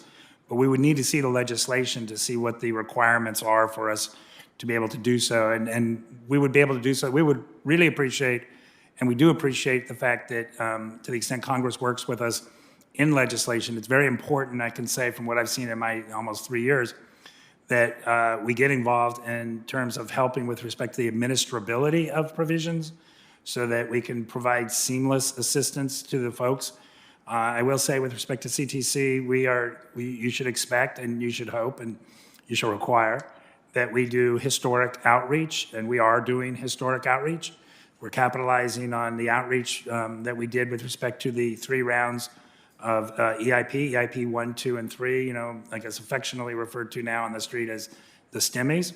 But we learned a lot. We created a lot of partnerships, if you will, with community organizations. Those have served us well. We've this week sent out 30 million letters that will be completed for potentially eligible people. We have 4 rounds of letters going out. If we need to do more letters, we will do more letters. I made a comment earlier that our present estimate is that we will be spending more money than we were funded with respect to the 6 months because of outreach. This is not an agency that pulls up when there's no more money left to spend. We actually delay other activities so that we can do what you would want us to do, and outreach is a significant component here. So I think you'll be proud. I think you'll be proud of the online tools and invite you and your staff to a demonstration of those tools. Well, Commissioner, again, one of the partners you got during the previous work you're talking about was my office. I'm very grateful with the spirit with which you're approaching this work. So anything we can do to help, we stand ready to help.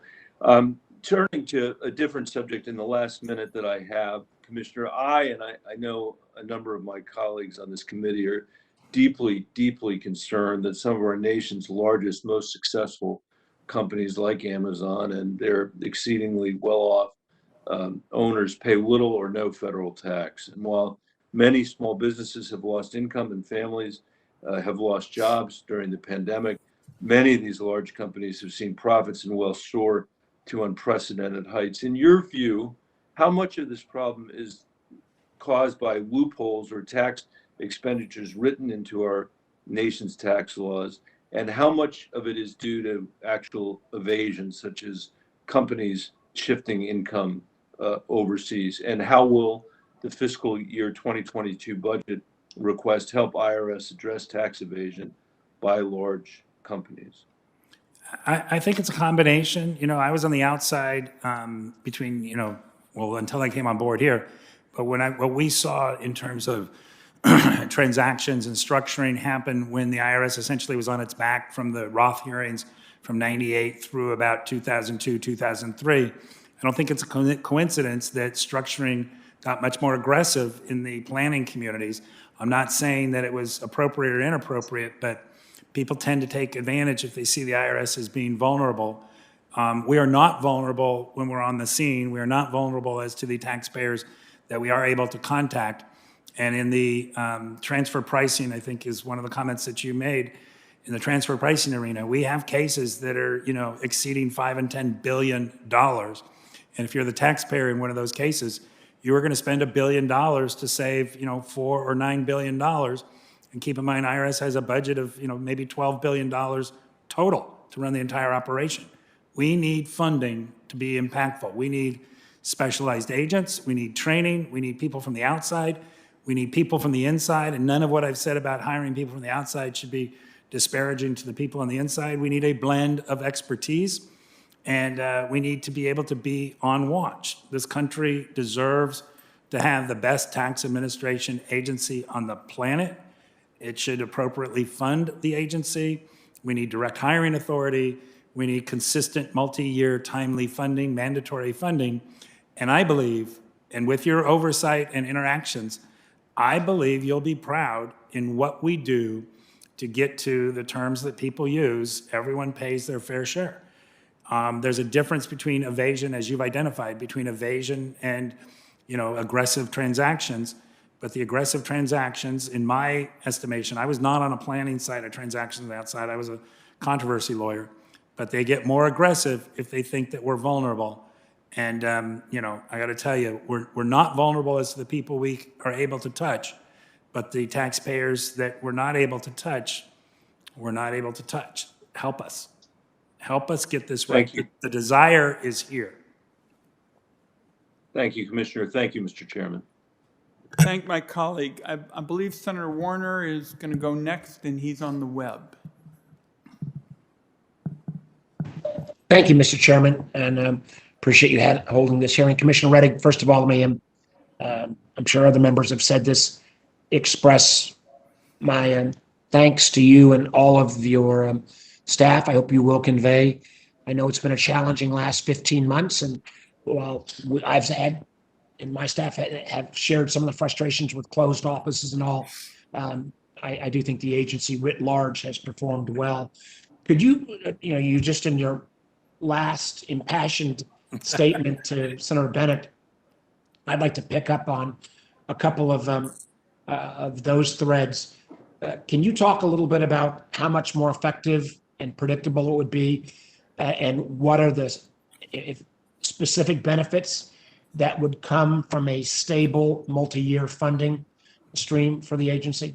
How much money is wasted, or how many activities are put on hold because of the some of our bad behavior in Congress in terms of continuing resolutions and threats of budget shutdowns? The lack of consistent funding causes the way the agency adjusts its budget is it has attrition. And as when we don't get funding, we don't replace the people who retire. We have been stellar in the last 3 years in our ability to hire and move people around internally, and it has made a huge difference. When I got on board, one of the comments that I heard was, we'll be able to replace, let's plan on replacing maybe 25% of attrition. That's of an agency that already has, if you will, 17,000 fewer enforcement agents. How can that be? How can you plan on having tax administration in the greatest country on the planet and only replace 25% of the most experienced people you have? And you need those people to train the new people. We had a hiring gap from 2011 to 2018, which means that, I use that in terms of recruitment. I tell people there is nobody above you to the extent you come on board, you train and you learn, you can be all you want to be inside our agency. And that is true. And we are very hopeful to get the funding to be able to be impactful, to provide both services. And, you know, the press seems to just pick up on the enforcement side of the president's budget, but the highest category in the discretionary budget is for services and for modernization. 13% increase for services, 36% for modernization. Those two go to helping underserved communities. They go to helping us answer the phones, to getting chat bots, to having it be an experience like people would have in dealing with the private sector. We want to be there. The desire is there. The staffing issues that we have are significant. We have 52,000 people to replace in the next 6 years. That's the net figure. That's our experience on the people. Commissioner, let me just ask on that number replacement. Are there additional, you've talked about the need to get specialized personnel. Are there additional authorities that you need beyond the money for you to be able to go out and hire the right people? Absolutely.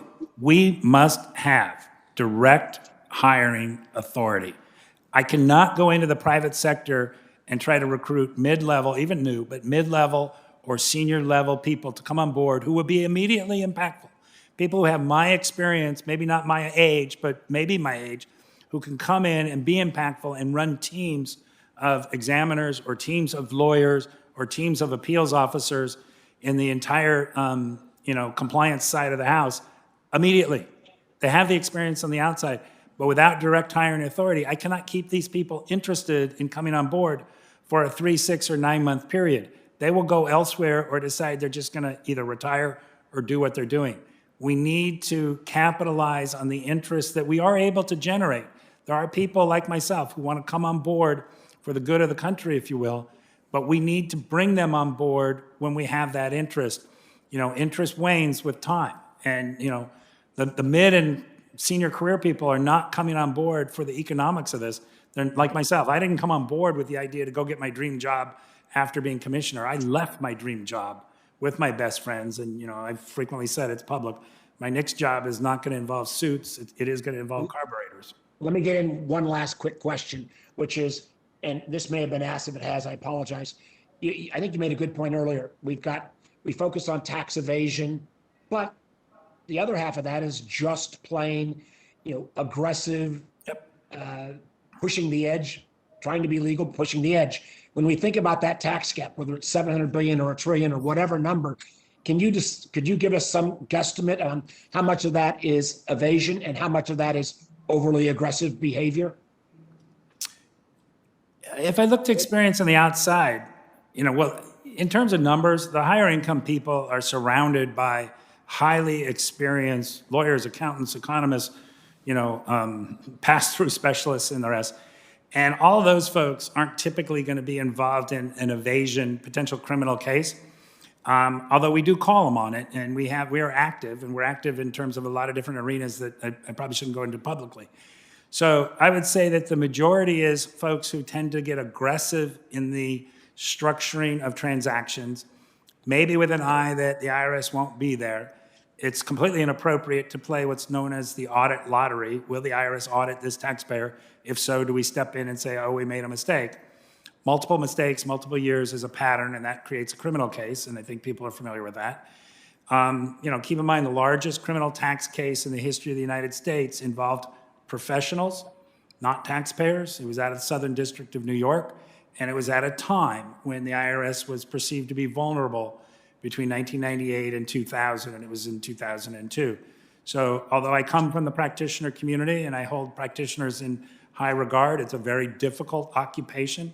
It never ends. They are also part of tax administration and need to do the right thing. I was at a program early on in my career as commissioner in front of more than 1,000 of colleagues and made one comment, and I would repeat that comment to y'all today and to the extent any of them are watching, and I know that a lot of our employees are watching. And my comment was, when I came on board as commissioner, I respected pretty much every tax practitioner that I ever interacted with in practice. I get it. It's tough, whether you're a preparer or you're in a different function. And my comment to my colleagues at that time and my comment today is, when I leave as commissioner, and I'm in my last 17 months, they ought to all hope I have that same respect for them. I expect my colleagues to step up and do the right thing, not take advantage of an IRS that some may perceive to be challenged, resource or otherwise. And if Congress helps us, and we do need help, if Congress helps us, we will respond appropriately and I think make everybody proud. Thank you, Mr. Chairman. Thank you, Senator Warner. Next is Senator Cortez Masto. Thank you. Commissioner, thank you. I echo comments of my colleagues with the challenges that the IRS has faced, particularly being underfunded. And I know even in Nevada, I've had Nevadans reach out to me in frustration because they were unable to reach anyone at the IRS. And I think this hearing today is helpful to hopefully have people understand the challenges that you're facing right now, particularly being underfunded. So my first question to you is, you mentioned to Senator Warner that there's 52,000 positions that you have to replace. Is that correct? 52,000 is our attrition over the next 6 years. So if we do nothing, if we hired zero, we would go from about an 83,000 employee operation, and you would take 52,000 out of that. That's the net number, and thankfully, IRS employees have a history of staying on board about 5 years beyond their eligibility for retirement. And so I just wanted So that's to, correct. So those aren't vacant positions. Those are anticipated after people retire or leave, and your ability and your need over that next period of 5 years to fill those positions, correct? I have to replace those just to stay with what we're able to do today. Right. No, I just wanted understanding if they were currently vacant or not. That's Oh, no. helpful. Those are Thank you. people who are on board today. Sorry. Yeah, I appreciate that. So let me ask you this. The low-income tax clinics provide critical services to working taxpayers that are unable to hire representatives to advocate on their behalf in addressing their federal tax disputes. While there are many in my home state that could benefit from these services, the last of these clinics, unfortunately, closed in Nevada. And so my question to you is, can increased funding for the IRS help to ensure broad accessibility to low-income tax clinics to all eligible taxpayers in states like Nevada, and hopefully open up these clinics to service Nevadans? I'm not aware that the last clinic in Nevada closed, but I will look into that. But we need appropriated funding for the clinics. I'm a tremendous supporter of the clinics and have done a tremendous amount of Zoom interactions with clinics all around the country. One of the benefits of Zoom is the ability to do that, but we will look into it. But the low-income taxpayer clinics are critical to the operations of the Internal Revenue Service. They are in the communities that we need to operate, and the IRS could not effectively do tax administration, particularly in these communities, without LITCs, without the VITA sites, without tax counseling for the elderly. It's a critical function, and that's why, in part, the IRS is involved in the operations, if you will, of these programs.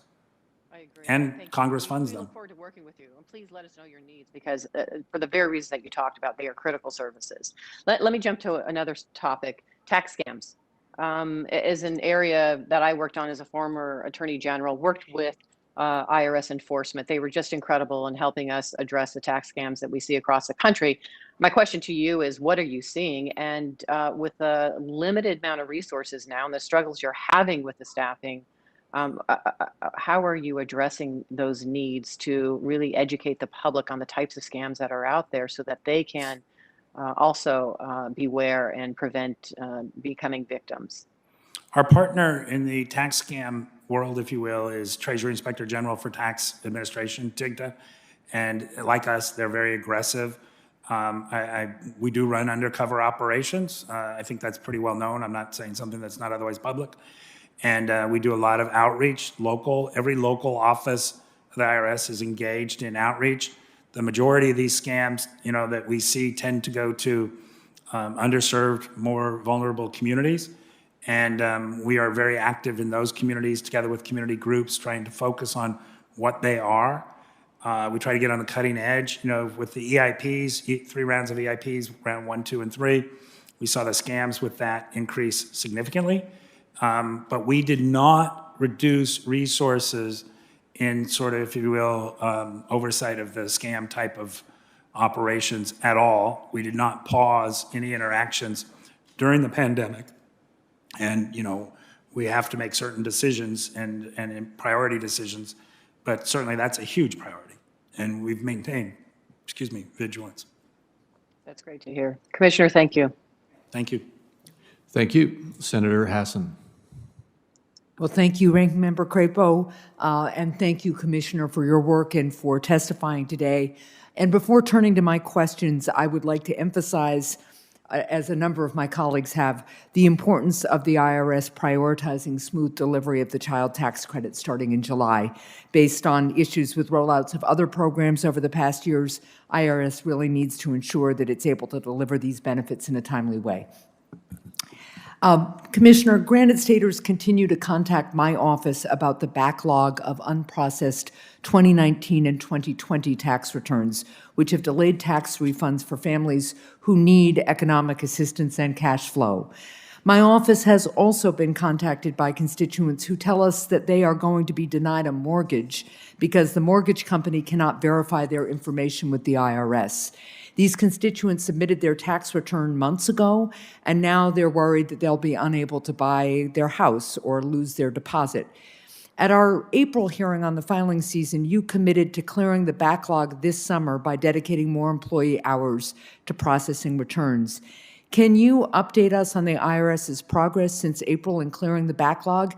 And when in this summer will you have the backlog cleared? At that hearing, I said that we would do it within 60 days, and I think I may have indicated that might have been a lawyer answer given the curve of reducing the volume. We have processed every return received at this point before January 1, 2021. Okay. So every return received during 2020, and a lot of those were prior year returns, not just 19, but 16, 17, 18. There are people who catch up, if you will. But we caught up, and we are very proud of that. We also have caught up on our mail, the terminology mail backlog. Right. All mail is now being opened within a week of receipt. Some is being opened within 2 weeks of receipt.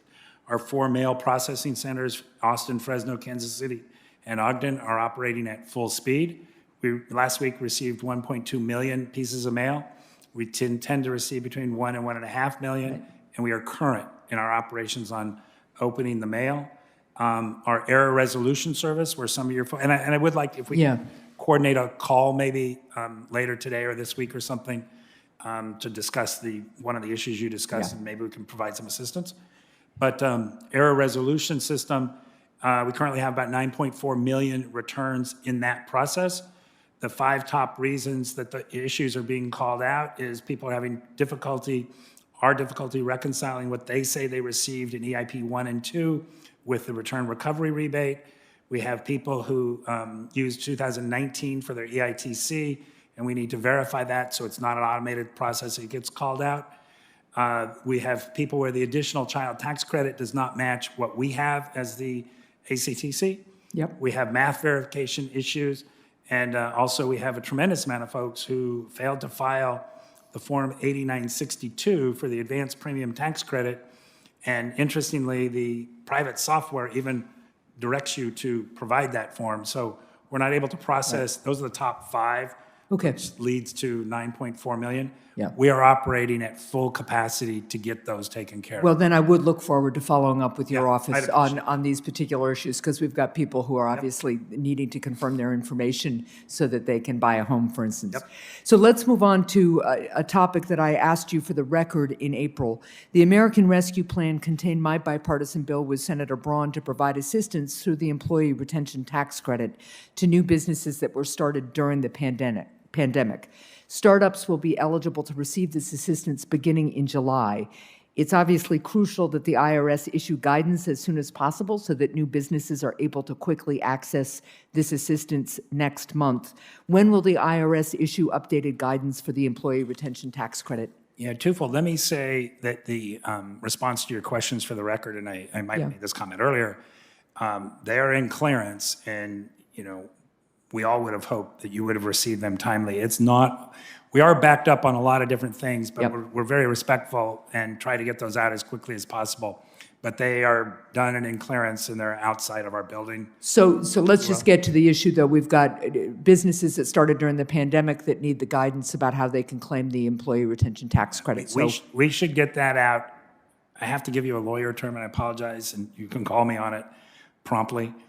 We're working as hard as we can. I do have, and it's in the response to you on the statistics of what we've received and where we are and how we're processing. Okay. And I They're, think they're just looking for guidance, right? Because they're trying to decide whether they're hiring, who they can get a credit for, what their cash flow is going to look I like, come right? from that community. so Yep, I'm- I know you do. I know. I am almost out of time, so I am just going to say that I am encouraged that your 2022 budget request mentions the IRS's plan to retire and decommission its legacy systems, including those that use antiquated programming languages. It's something I've been really focused on the Homeland Security, the Emerging Threats and Spending Oversight Subcommittee of Homeland Security, and I'll look forward to learning more about your progress there. Thank you. Thanks, Mr. Chair. Thank you. Thank you, Senator Hassan. We have two votes underway right now, Commissioner, which is why you see. I didn't take it personally. Well, you say a little difficult to hear. I'm not aware of any senators who are back from the vote yet. Are there any? If there are any remotely, would you speak up? And I am available for one-on-ones with members and staff and. Understood. We do expect a couple more are on their way, and so I will ask a couple of questions that I didn't get to ask you during my first round until one of them gets back. And Commissioner, what I wanted to do is to go through with you some of the tax gap information. As you know, I've sent you 2 letters on it, and we've already talked about the fact that you're in the process of getting those back. We got one yesterday, but it didn't really provide the kind of detail that I was asking for. So I'd like to ask you to follow up with more detail on what I asked in my May 10th letter about the tax gap. And let me get into what that is right now. When you testified earlier before the committee, you estimated, if I recall correctly, that the gap could be as high as $1 trillion. Does that? Let me say that your letter, and I think you see my response to your letter, because you made comments about how others said I said it is a number. And that's why I put the quote in there of what I said is, right? And so you had that right. But yes, $1 trillion was the number that got picked up.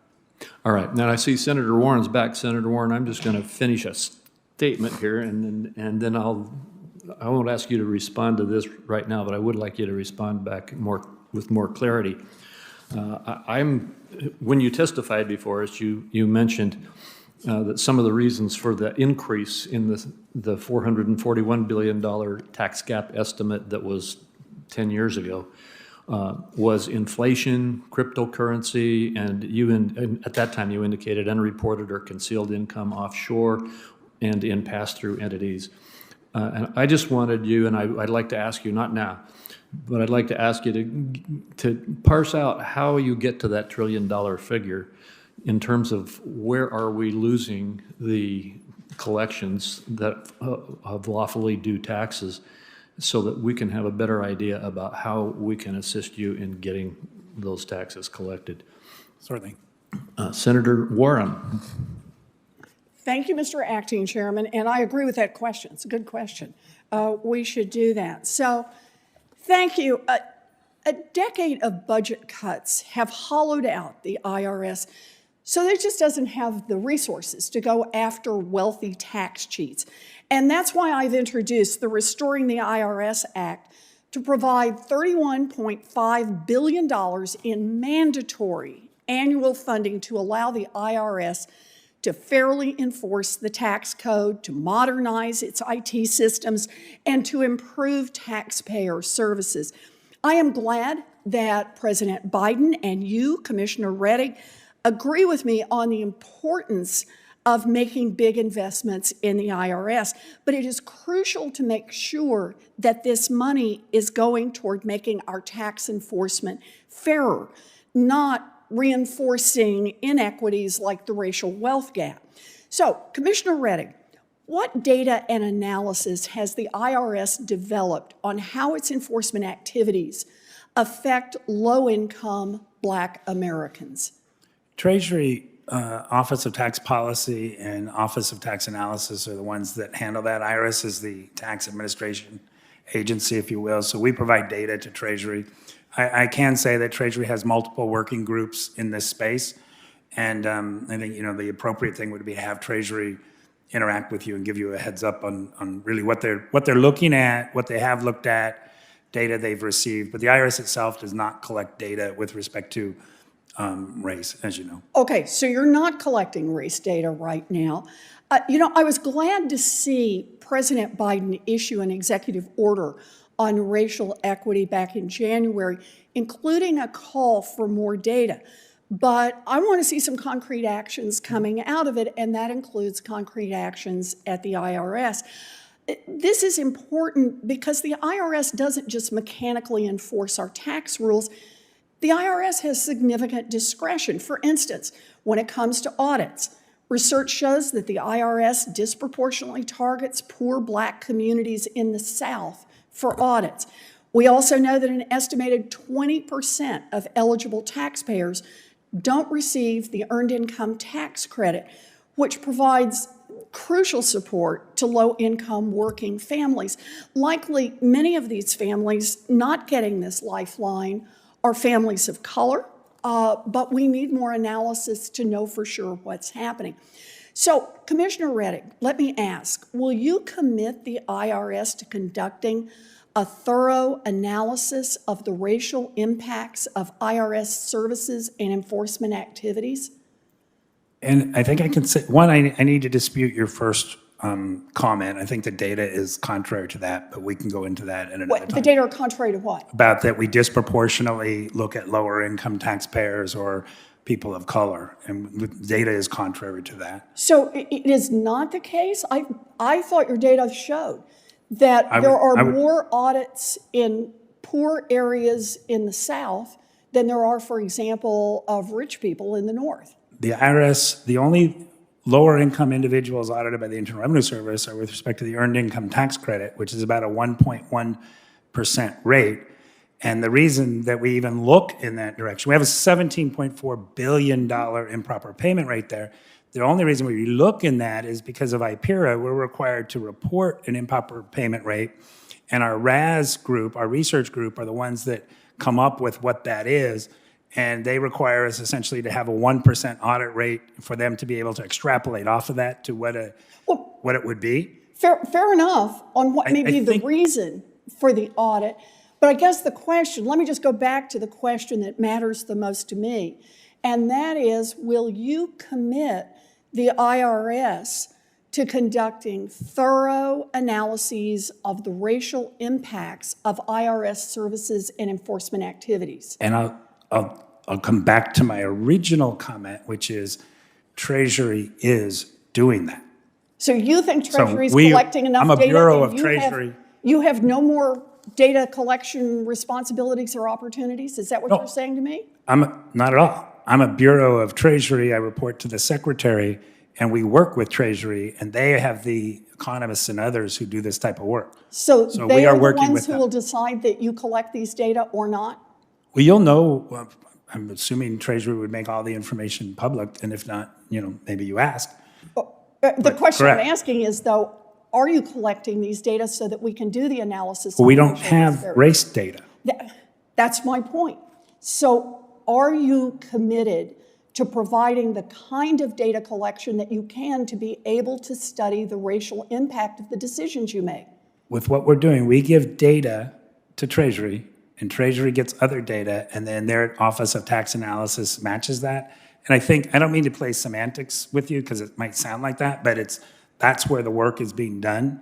And there is a significant effort. There are a lot of people looking at this within the administration, including IRS. We're working with Treasury on this. I just want the answer IRS is yes. to be a good partner in this. The paper I was talking about earlier found that the IRS disproportionately audits poor Black communities in the South. It was written by a former IRS economist in 2019. And if this is what a former IRS employee can show with existing publicly available data, it seems to me that the IRS both can and should deploy its own resources to examine racial inequities in its enforcement and other activities, and then move to address those inequities. You know, I believe in data, and armed with better data, a revitalized IRS can make sure that it is pursuing its audits fairly, and that expanded tax credits and taxpayer services are reaching the American families that most need that help. And I hope we can be partners in that. I share your concern, and I Good. think as we've indicated on the phone, look forward to ongoing communications with you in this space. I do believe that when people write articles, they should write it on actual data, that everybody is invited to look at our 2019 and our 2020 data books that have the actual numbers in there. If you look at 2019 data book, page 34, table 17A, it breaks out exactly the numbers there, and you will see. If I can go on briefly one more moment. It's up to the chairman. Briefly, please. Yeah, I apologize, but quite quickly, when we look at what is usually loosely referred to as the heat map on EITC examinations, if you will, which are correspondence examinations where we ask people, did this child reside with you for 6 months? We look at it, and we don't have race data, but I'm not discounting what you're saying, and I don't want anybody to think that the IRS is insensitive to this issue. I am not, and we are not. But also, when we look at a heat map, personally, we look at it from the perspective of we need to do more outreach and be more on the ground in these communities, and we need to make sure that people know what they are eligible for and to get them the payments that we all want them to get. Well, and our people live in these communities. Mr. Commissioner, I understand. I just hope that on the ground does not mean more audits. And when I look at what a former IRS commissioner or employee has put together with existing publicly available data, I am deeply troubled by the reports there, and I hope that the IRS is not part of the problem, but part of the solution. Page 34, And we table need to move 17. Take a look. Thank you. Thank you. Thank you. Next is Senator Young.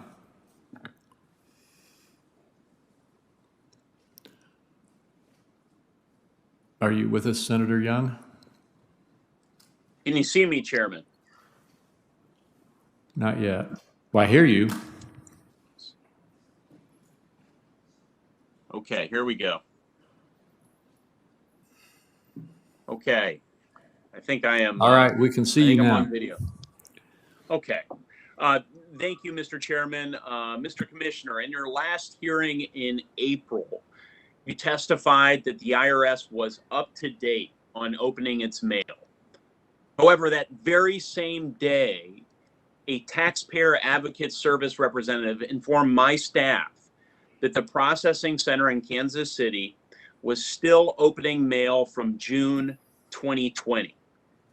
Now, my Hoosier constituents continue to be told by the Internal Revenue Service employees that the IRS is currently opening and processing mail from July 2020. What's going on here? That's false. Who is The not- information who is you're not telling the getting truth? from the Taxpayer Advocate Service is not accurate. I would encourage you, if you or your people, and this goes to all the members, get information that doesn't make sense to you, please reach out to me. Most of you have my cell phone. My cell phone's available to all of you. We'll schedule one-on-one meetings with you. The IRS has 4 mail services, and those mail services are processing mail currently within days of receipt. So whatever information the taxpayer advocate or local taxpayer advocate is getting to you, they don't have the current information. And I can tell you, we have 4 services. Austin is opening mail, as of May 29, was opening mail from May 24, received. Fresno, on May 29, opening mail received May 28. Kansas City, on May 29, opening mail received May 24. Ogden, on May 29, opening mail received May 28. We receive between 1 and 1.5 million pieces of mail a week. We process all the mail within a week of receipt. So I apologize if the information is not accurate, but my request, sir, would be to please reach out to me. I will indeed. I'm going to get to the bottom of this on behalf of my Hoosier constituents, and I thank you for addressing that, sir. It is curious to me, it's peculiar that the Taxpayer Advocate Service would be so wrong so consistently. if this has been a problem, and if indeed this is a matter of conviction for you, as it seems to be, have you had dialogue with them to ensure that their discrepancies and their inaccuracies can be remedied? They'd have no reason to promulgate inaccurate information, presumably. The taxpayer advocate is thoroughly engaged with every facet of the Internal Revenue Service. And as you would imagine, the taxpayer advocate herself is significantly engaged with our processing centers and the rest, and the wage and investment, which is where all the processing happens. So what gets into the field for taxpayer advocate in the local offices, I'm unaware of, but I am aware that they do have the information, and I'm not sure when your folks got that information, but I can tell you, and I would look forward to the opportunity to talk to you on the phone, maybe that we could get additional information and figure out how that happened. But I can tell you that we are current, and this didn't just happen yesterday. We received that information in April, again, the same day you testified before this hearing. So we're going to have to get clarity on this. You indicated that the Taxpayer Advocate Service has visibility into all aspects, but it's not getting, some of that information is not finding its way into the field. That would be my impression. They're an independent operation within the Internal Revenue Service, so I don't know how their information flows, but they want to get the right information to you and your people as well. We're all in trying to make everything as best possible for taxpayers, for members of Congress, for your staff and whatnot. And so, again, I would appreciate the opportunity that we follow up, and I would encourage the members to interact directly with the taxpayer advocate herself. Interact with me, and separately, interact with her. Okay. Would you, sir, or a member of your team follow up with the IRS Processing Center in Kansas City, just to ensure that nothing's been overlooked with respect to the opening of mail and outstanding paper returns from 2019? The 2019 returns are current. And referring to Kansas City, if you're referring to the Error Resolution Service, which is housed in Kansas City, that's a separate issue from the mail. And I may have indicated earlier that in Irs, currently we have about 9.4 million individual returns, and that was a May 28 date, and that the majority of those were pulled out for one of 5 reasons, which is reconciliation of return recovery rebate, which is the EIP reconciliation, additional child tax credit, math verifications, missing Form 8962 and whatnot. But we can give you specifics, but that may be a separate issue than physical mail. Physical mail is current. In the Irs, what we're trying to do is to work with the taxpayers, and we need additional information to free those up. And if those items were missing on the return processing, they cannot be automatically processed, and it gets kicked out to manual, and the manual process is to verify and to reconcile the issues that were there. And I'd appreciate the opportunity maybe that we walk you through that with some of the other people. Well, I'm grateful. I'm going to take you up on that opportunity. You, Mr. Commissioner, and my office, and if necessary, the Taxpayer Advocate Service will get some answers for my constituents because they're being told that their paper 2019 returns haven't even been opened or processed yet. That's the bottom line. And yeah, this also, is yes. When we talk one-on-one, if your folks could be prepared, assuming you have the authority, the authorizations to give us some specific information, that would help. If we're lacking in any authorizations, we will we'll seek them, sir. That was a heads up to try to get that before the call, because a lot of things we can resolve when we have that call. Thank you, sir. Lastly, and we'll keep this one tight. We need to wrap up pretty quickly. Okay, about half of the U.S. population over the age of 12 is fully vaccinated against COVID-19, and almost 90% of vulnerable seniors have received at least 1 dose.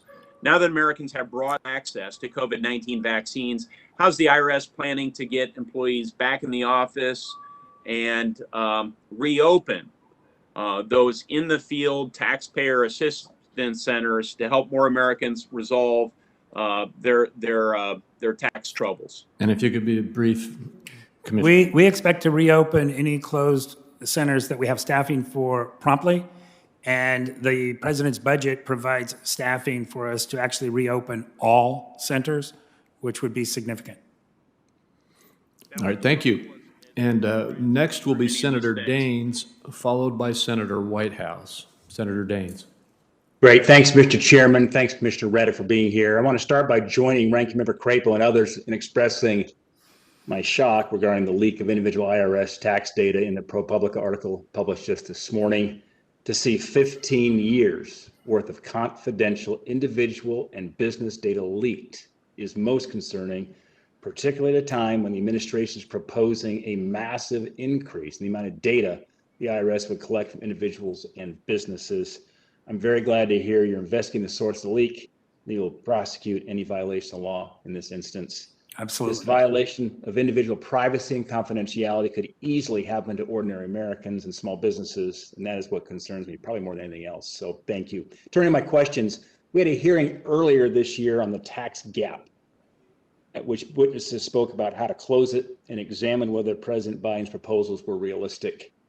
Congressional Budget Office projects that increasing IRS funding by $40 billion would net $63 billion in increased revenue, but the Biden administration estimates that $80 billion in funding would produce an additional $637 billion in net additional revenue. Commissioner Reddick, can you explain why there might be such a massive difference between the administration's revenue collection estimate and the estimate of CBO? The administration's estimate was performed by the Office of Tax Analysis within Treasury, which are essentially their career economists. And as you were commenting, I was thinking, on the outside, what we used to try to do is get all the experts in a room and have them work together and figure out who's on target. The IRS is not involved in, forecasting what we can recover. We go after everything to the best of our abilities, which includes, funding, modernization, staffing, training, and the rest. And we would look forward to the opportunity to do so. We will recover as much as we possibly can, both from enhanced taxpayer services, relationships, communications, and whatnot, as well as enforcement, which I mentioned earlier. I'm a huge advocate, and for almost 40 years now, inside and outside, have said that enforcement supports compliant taxpayers. And similarly, we need to not be examining taxpayers that we should not be. We need to lessen the burden on taxpayers and take the resources we do have and focus them appropriately. And I think that with the oversight of this committee and other committees in Congress, we have the ability to do so. I do see all of this as an opportunity for collectively us to provide enhanced tax administration to the people of this country at a level, nature, and quality that they deserve. I think we're close to that. And I think that I understand and share the bipartisan look that the IRS should collect the fair amount of tax from taxpayers, and it should not burden and unduly burden taxpayers, and that we should do the best we can. And I can tell you from being on the inside, the employees think like I do, universally. Yeah, well, it's a thoughtful answer. And I just to follow up on that, former IRS Commissioner Koskinen, he recently stated that he's not sure that the IRS could use $80 billion effectively. Do you disagree with that statement? And if so, is there a dollar amount that you think would be about the right amount that the IRS could basically digest and use effectively? The IRS, I've indicated earlier, we actually months ago started working on our workforce plans, if you will, moving forward, which include modernization. Just the modernization side of the house alone could use a substantial amount of money. I think former Commissioner Rosati recently mentioned that what we spend about $2 to $2.5 billion on in terms of modernization, the largest banks of the world that have a fraction of the information we do spend $10 to $12 billion per year, and we're doing between 2 and 2.7 billion total. And so, the modernization side of the house could use a lot of help, and that helps both compliant taxpayers and helps us focus appropriately on the, compliance challenged taxpayers. But at the appropriate time, I look forward to coming up and either in front of the committee or our folks briefing staff of the committee of what we see as the workforce plan. And we've put a lot of effort into it. I will say, let me go back to the EIPs, a comment. We worked really hard on those. That was a new line of work for us. We didn't always get it right, but we to the extent we made mistakes, it was because we were trying our best. We are here trying our best as well. And I hope that ultimately Congress and history looks at the IRS that in a very difficult environment, meaning pandemic and otherwise, the people of the IRS performed admirably. And, people can say what they want as to me, but the respect for our employees, I think, is among the highest of any federal agency. But back to your earlier point, I am concerned that on the enforcement that we might present undue burdens on law-abiding businesses. Yep. And I'm not sure that this will actually produce the amount of revenue the administration believes it will. And then just lastly, it's going to be quick because I'm over. Can you tell me what steps the IRS would take to make sure it's not putting undue burden on small businesses, that are paying their taxes right and so forth as part of their enhanced enforcement efforts? Yeah, I made a comment earlier. I come from a small business family. Basically, my dad had a truck. I was participant in small businesses when I was on the outside before I got to the Internal Revenue Service. I have a very strong line of sight into small business community, as well as supporting them with appropriate services. Often they're challenged. They don't have the resources. Their effort is to try to get income, and less of an effort goes into sort of, on the outside, I used to refer to as the back end of the house, the accounting and whatnot. Part of our job at IRS is to issue clear, timely, meaningful guidance in terms that people can understand. It's not appropriate to point to a 700-page regulation, maybe on irs.gov, maybe not, and say, well, we told you so. But the outreach to the small business communities will be enhanced under the president's proposals. And certainly I have a strong focus, and other people in the IRS share that. And I've said numerous times today, I have 17-month runway, but people in the IRS share the concerns that I have, and supporting the small business community and not burdening the small business community, particularly during a pandemic, I think should be important for every American. Yeah. Commissioner Reddick, thanks for your thoughtful answers. Appreciate it. Thank you. And next is Senator Whitehouse. Are you with us? Yes, I am, Chairman. Thank you very much. And thanks, Commissioner, for being back with us again. When you were before us earlier, you said that money stashed in foreign accounts could be part of why the tax gap may be more than twice as large as official IRS estimates. There's been some skepticism expressed about that in the committee. I just wanted to give you a chance to add any clarification or amplification, and whether or not you still stand by the point that you made. Still stand by the point I made. Our director of research separately testified in a House hearing and built through the same blocks. And before he got to illegal source income, the transcript is out there. Before he got to illegal source income, his comment was that the comments of the commissioner are not unreasonable. And I do stand by that. And we don't know what we don't know, but these are educated guesses. Yeah. So the Treasury Inspector General for Tax Administration noted at a hearing that the IRS has taken virtually no compliance actions to meaningfully enforce the Foreign Account Tax Compliance Act. What can we do to help improve that record? Are there resources or regulate? What focus do we need to do to? Absolutely. FATCA was passed with the idea that the U.S. government, IRS, receive data with respect to foreign accounts for individuals throughout the world. And unfortunately, we did not get the resources to implement a modernization of our systems to be able to appropriately use the data that we receive under FATCA. And part of the president's budget provides us with the resources to modernize our systems to get there. And I think it could be instrumental what we might find, as well as, if we find out that there's no there, that would also be instrumental. And I think everybody should support that effort. So do you know if that's a separate line item in the president's budget proposal, or would we have to go in to break it out? I will find it for you. Question for the record for somebody on your team to let us know. Yeah. We'll get that for you. Whatever we can do to break out the elements of FATCA enforcement. So on to kleptocracy. The president just issued a memorandum on establishing the fight against corruption as a core United States national security interest. We have just passed good beneficial ownership disclosure laws. Are you comfortable with the Treasury process and the IRS aspects of implementing that rule? Any report you can give? It's really important the Treasury, DOJ, and IRS all be happy with where we are. Are you?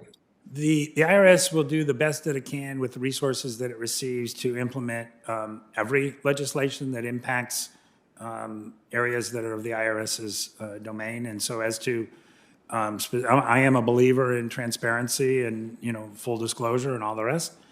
And, I can confirm and commit to the fact that we will do our best, and certainly Treasury. And are you comfortable that you're being heard in the regulatory process of developing the rules to enforce and implement the legislation? We have biweekly meetings with Office of Tax Policy at Treasury that not only myself, but our leadership team and council are engaged in. So, yes. Okay. Last question, and you're welcome to take this one for the record. It relates to 501c4s.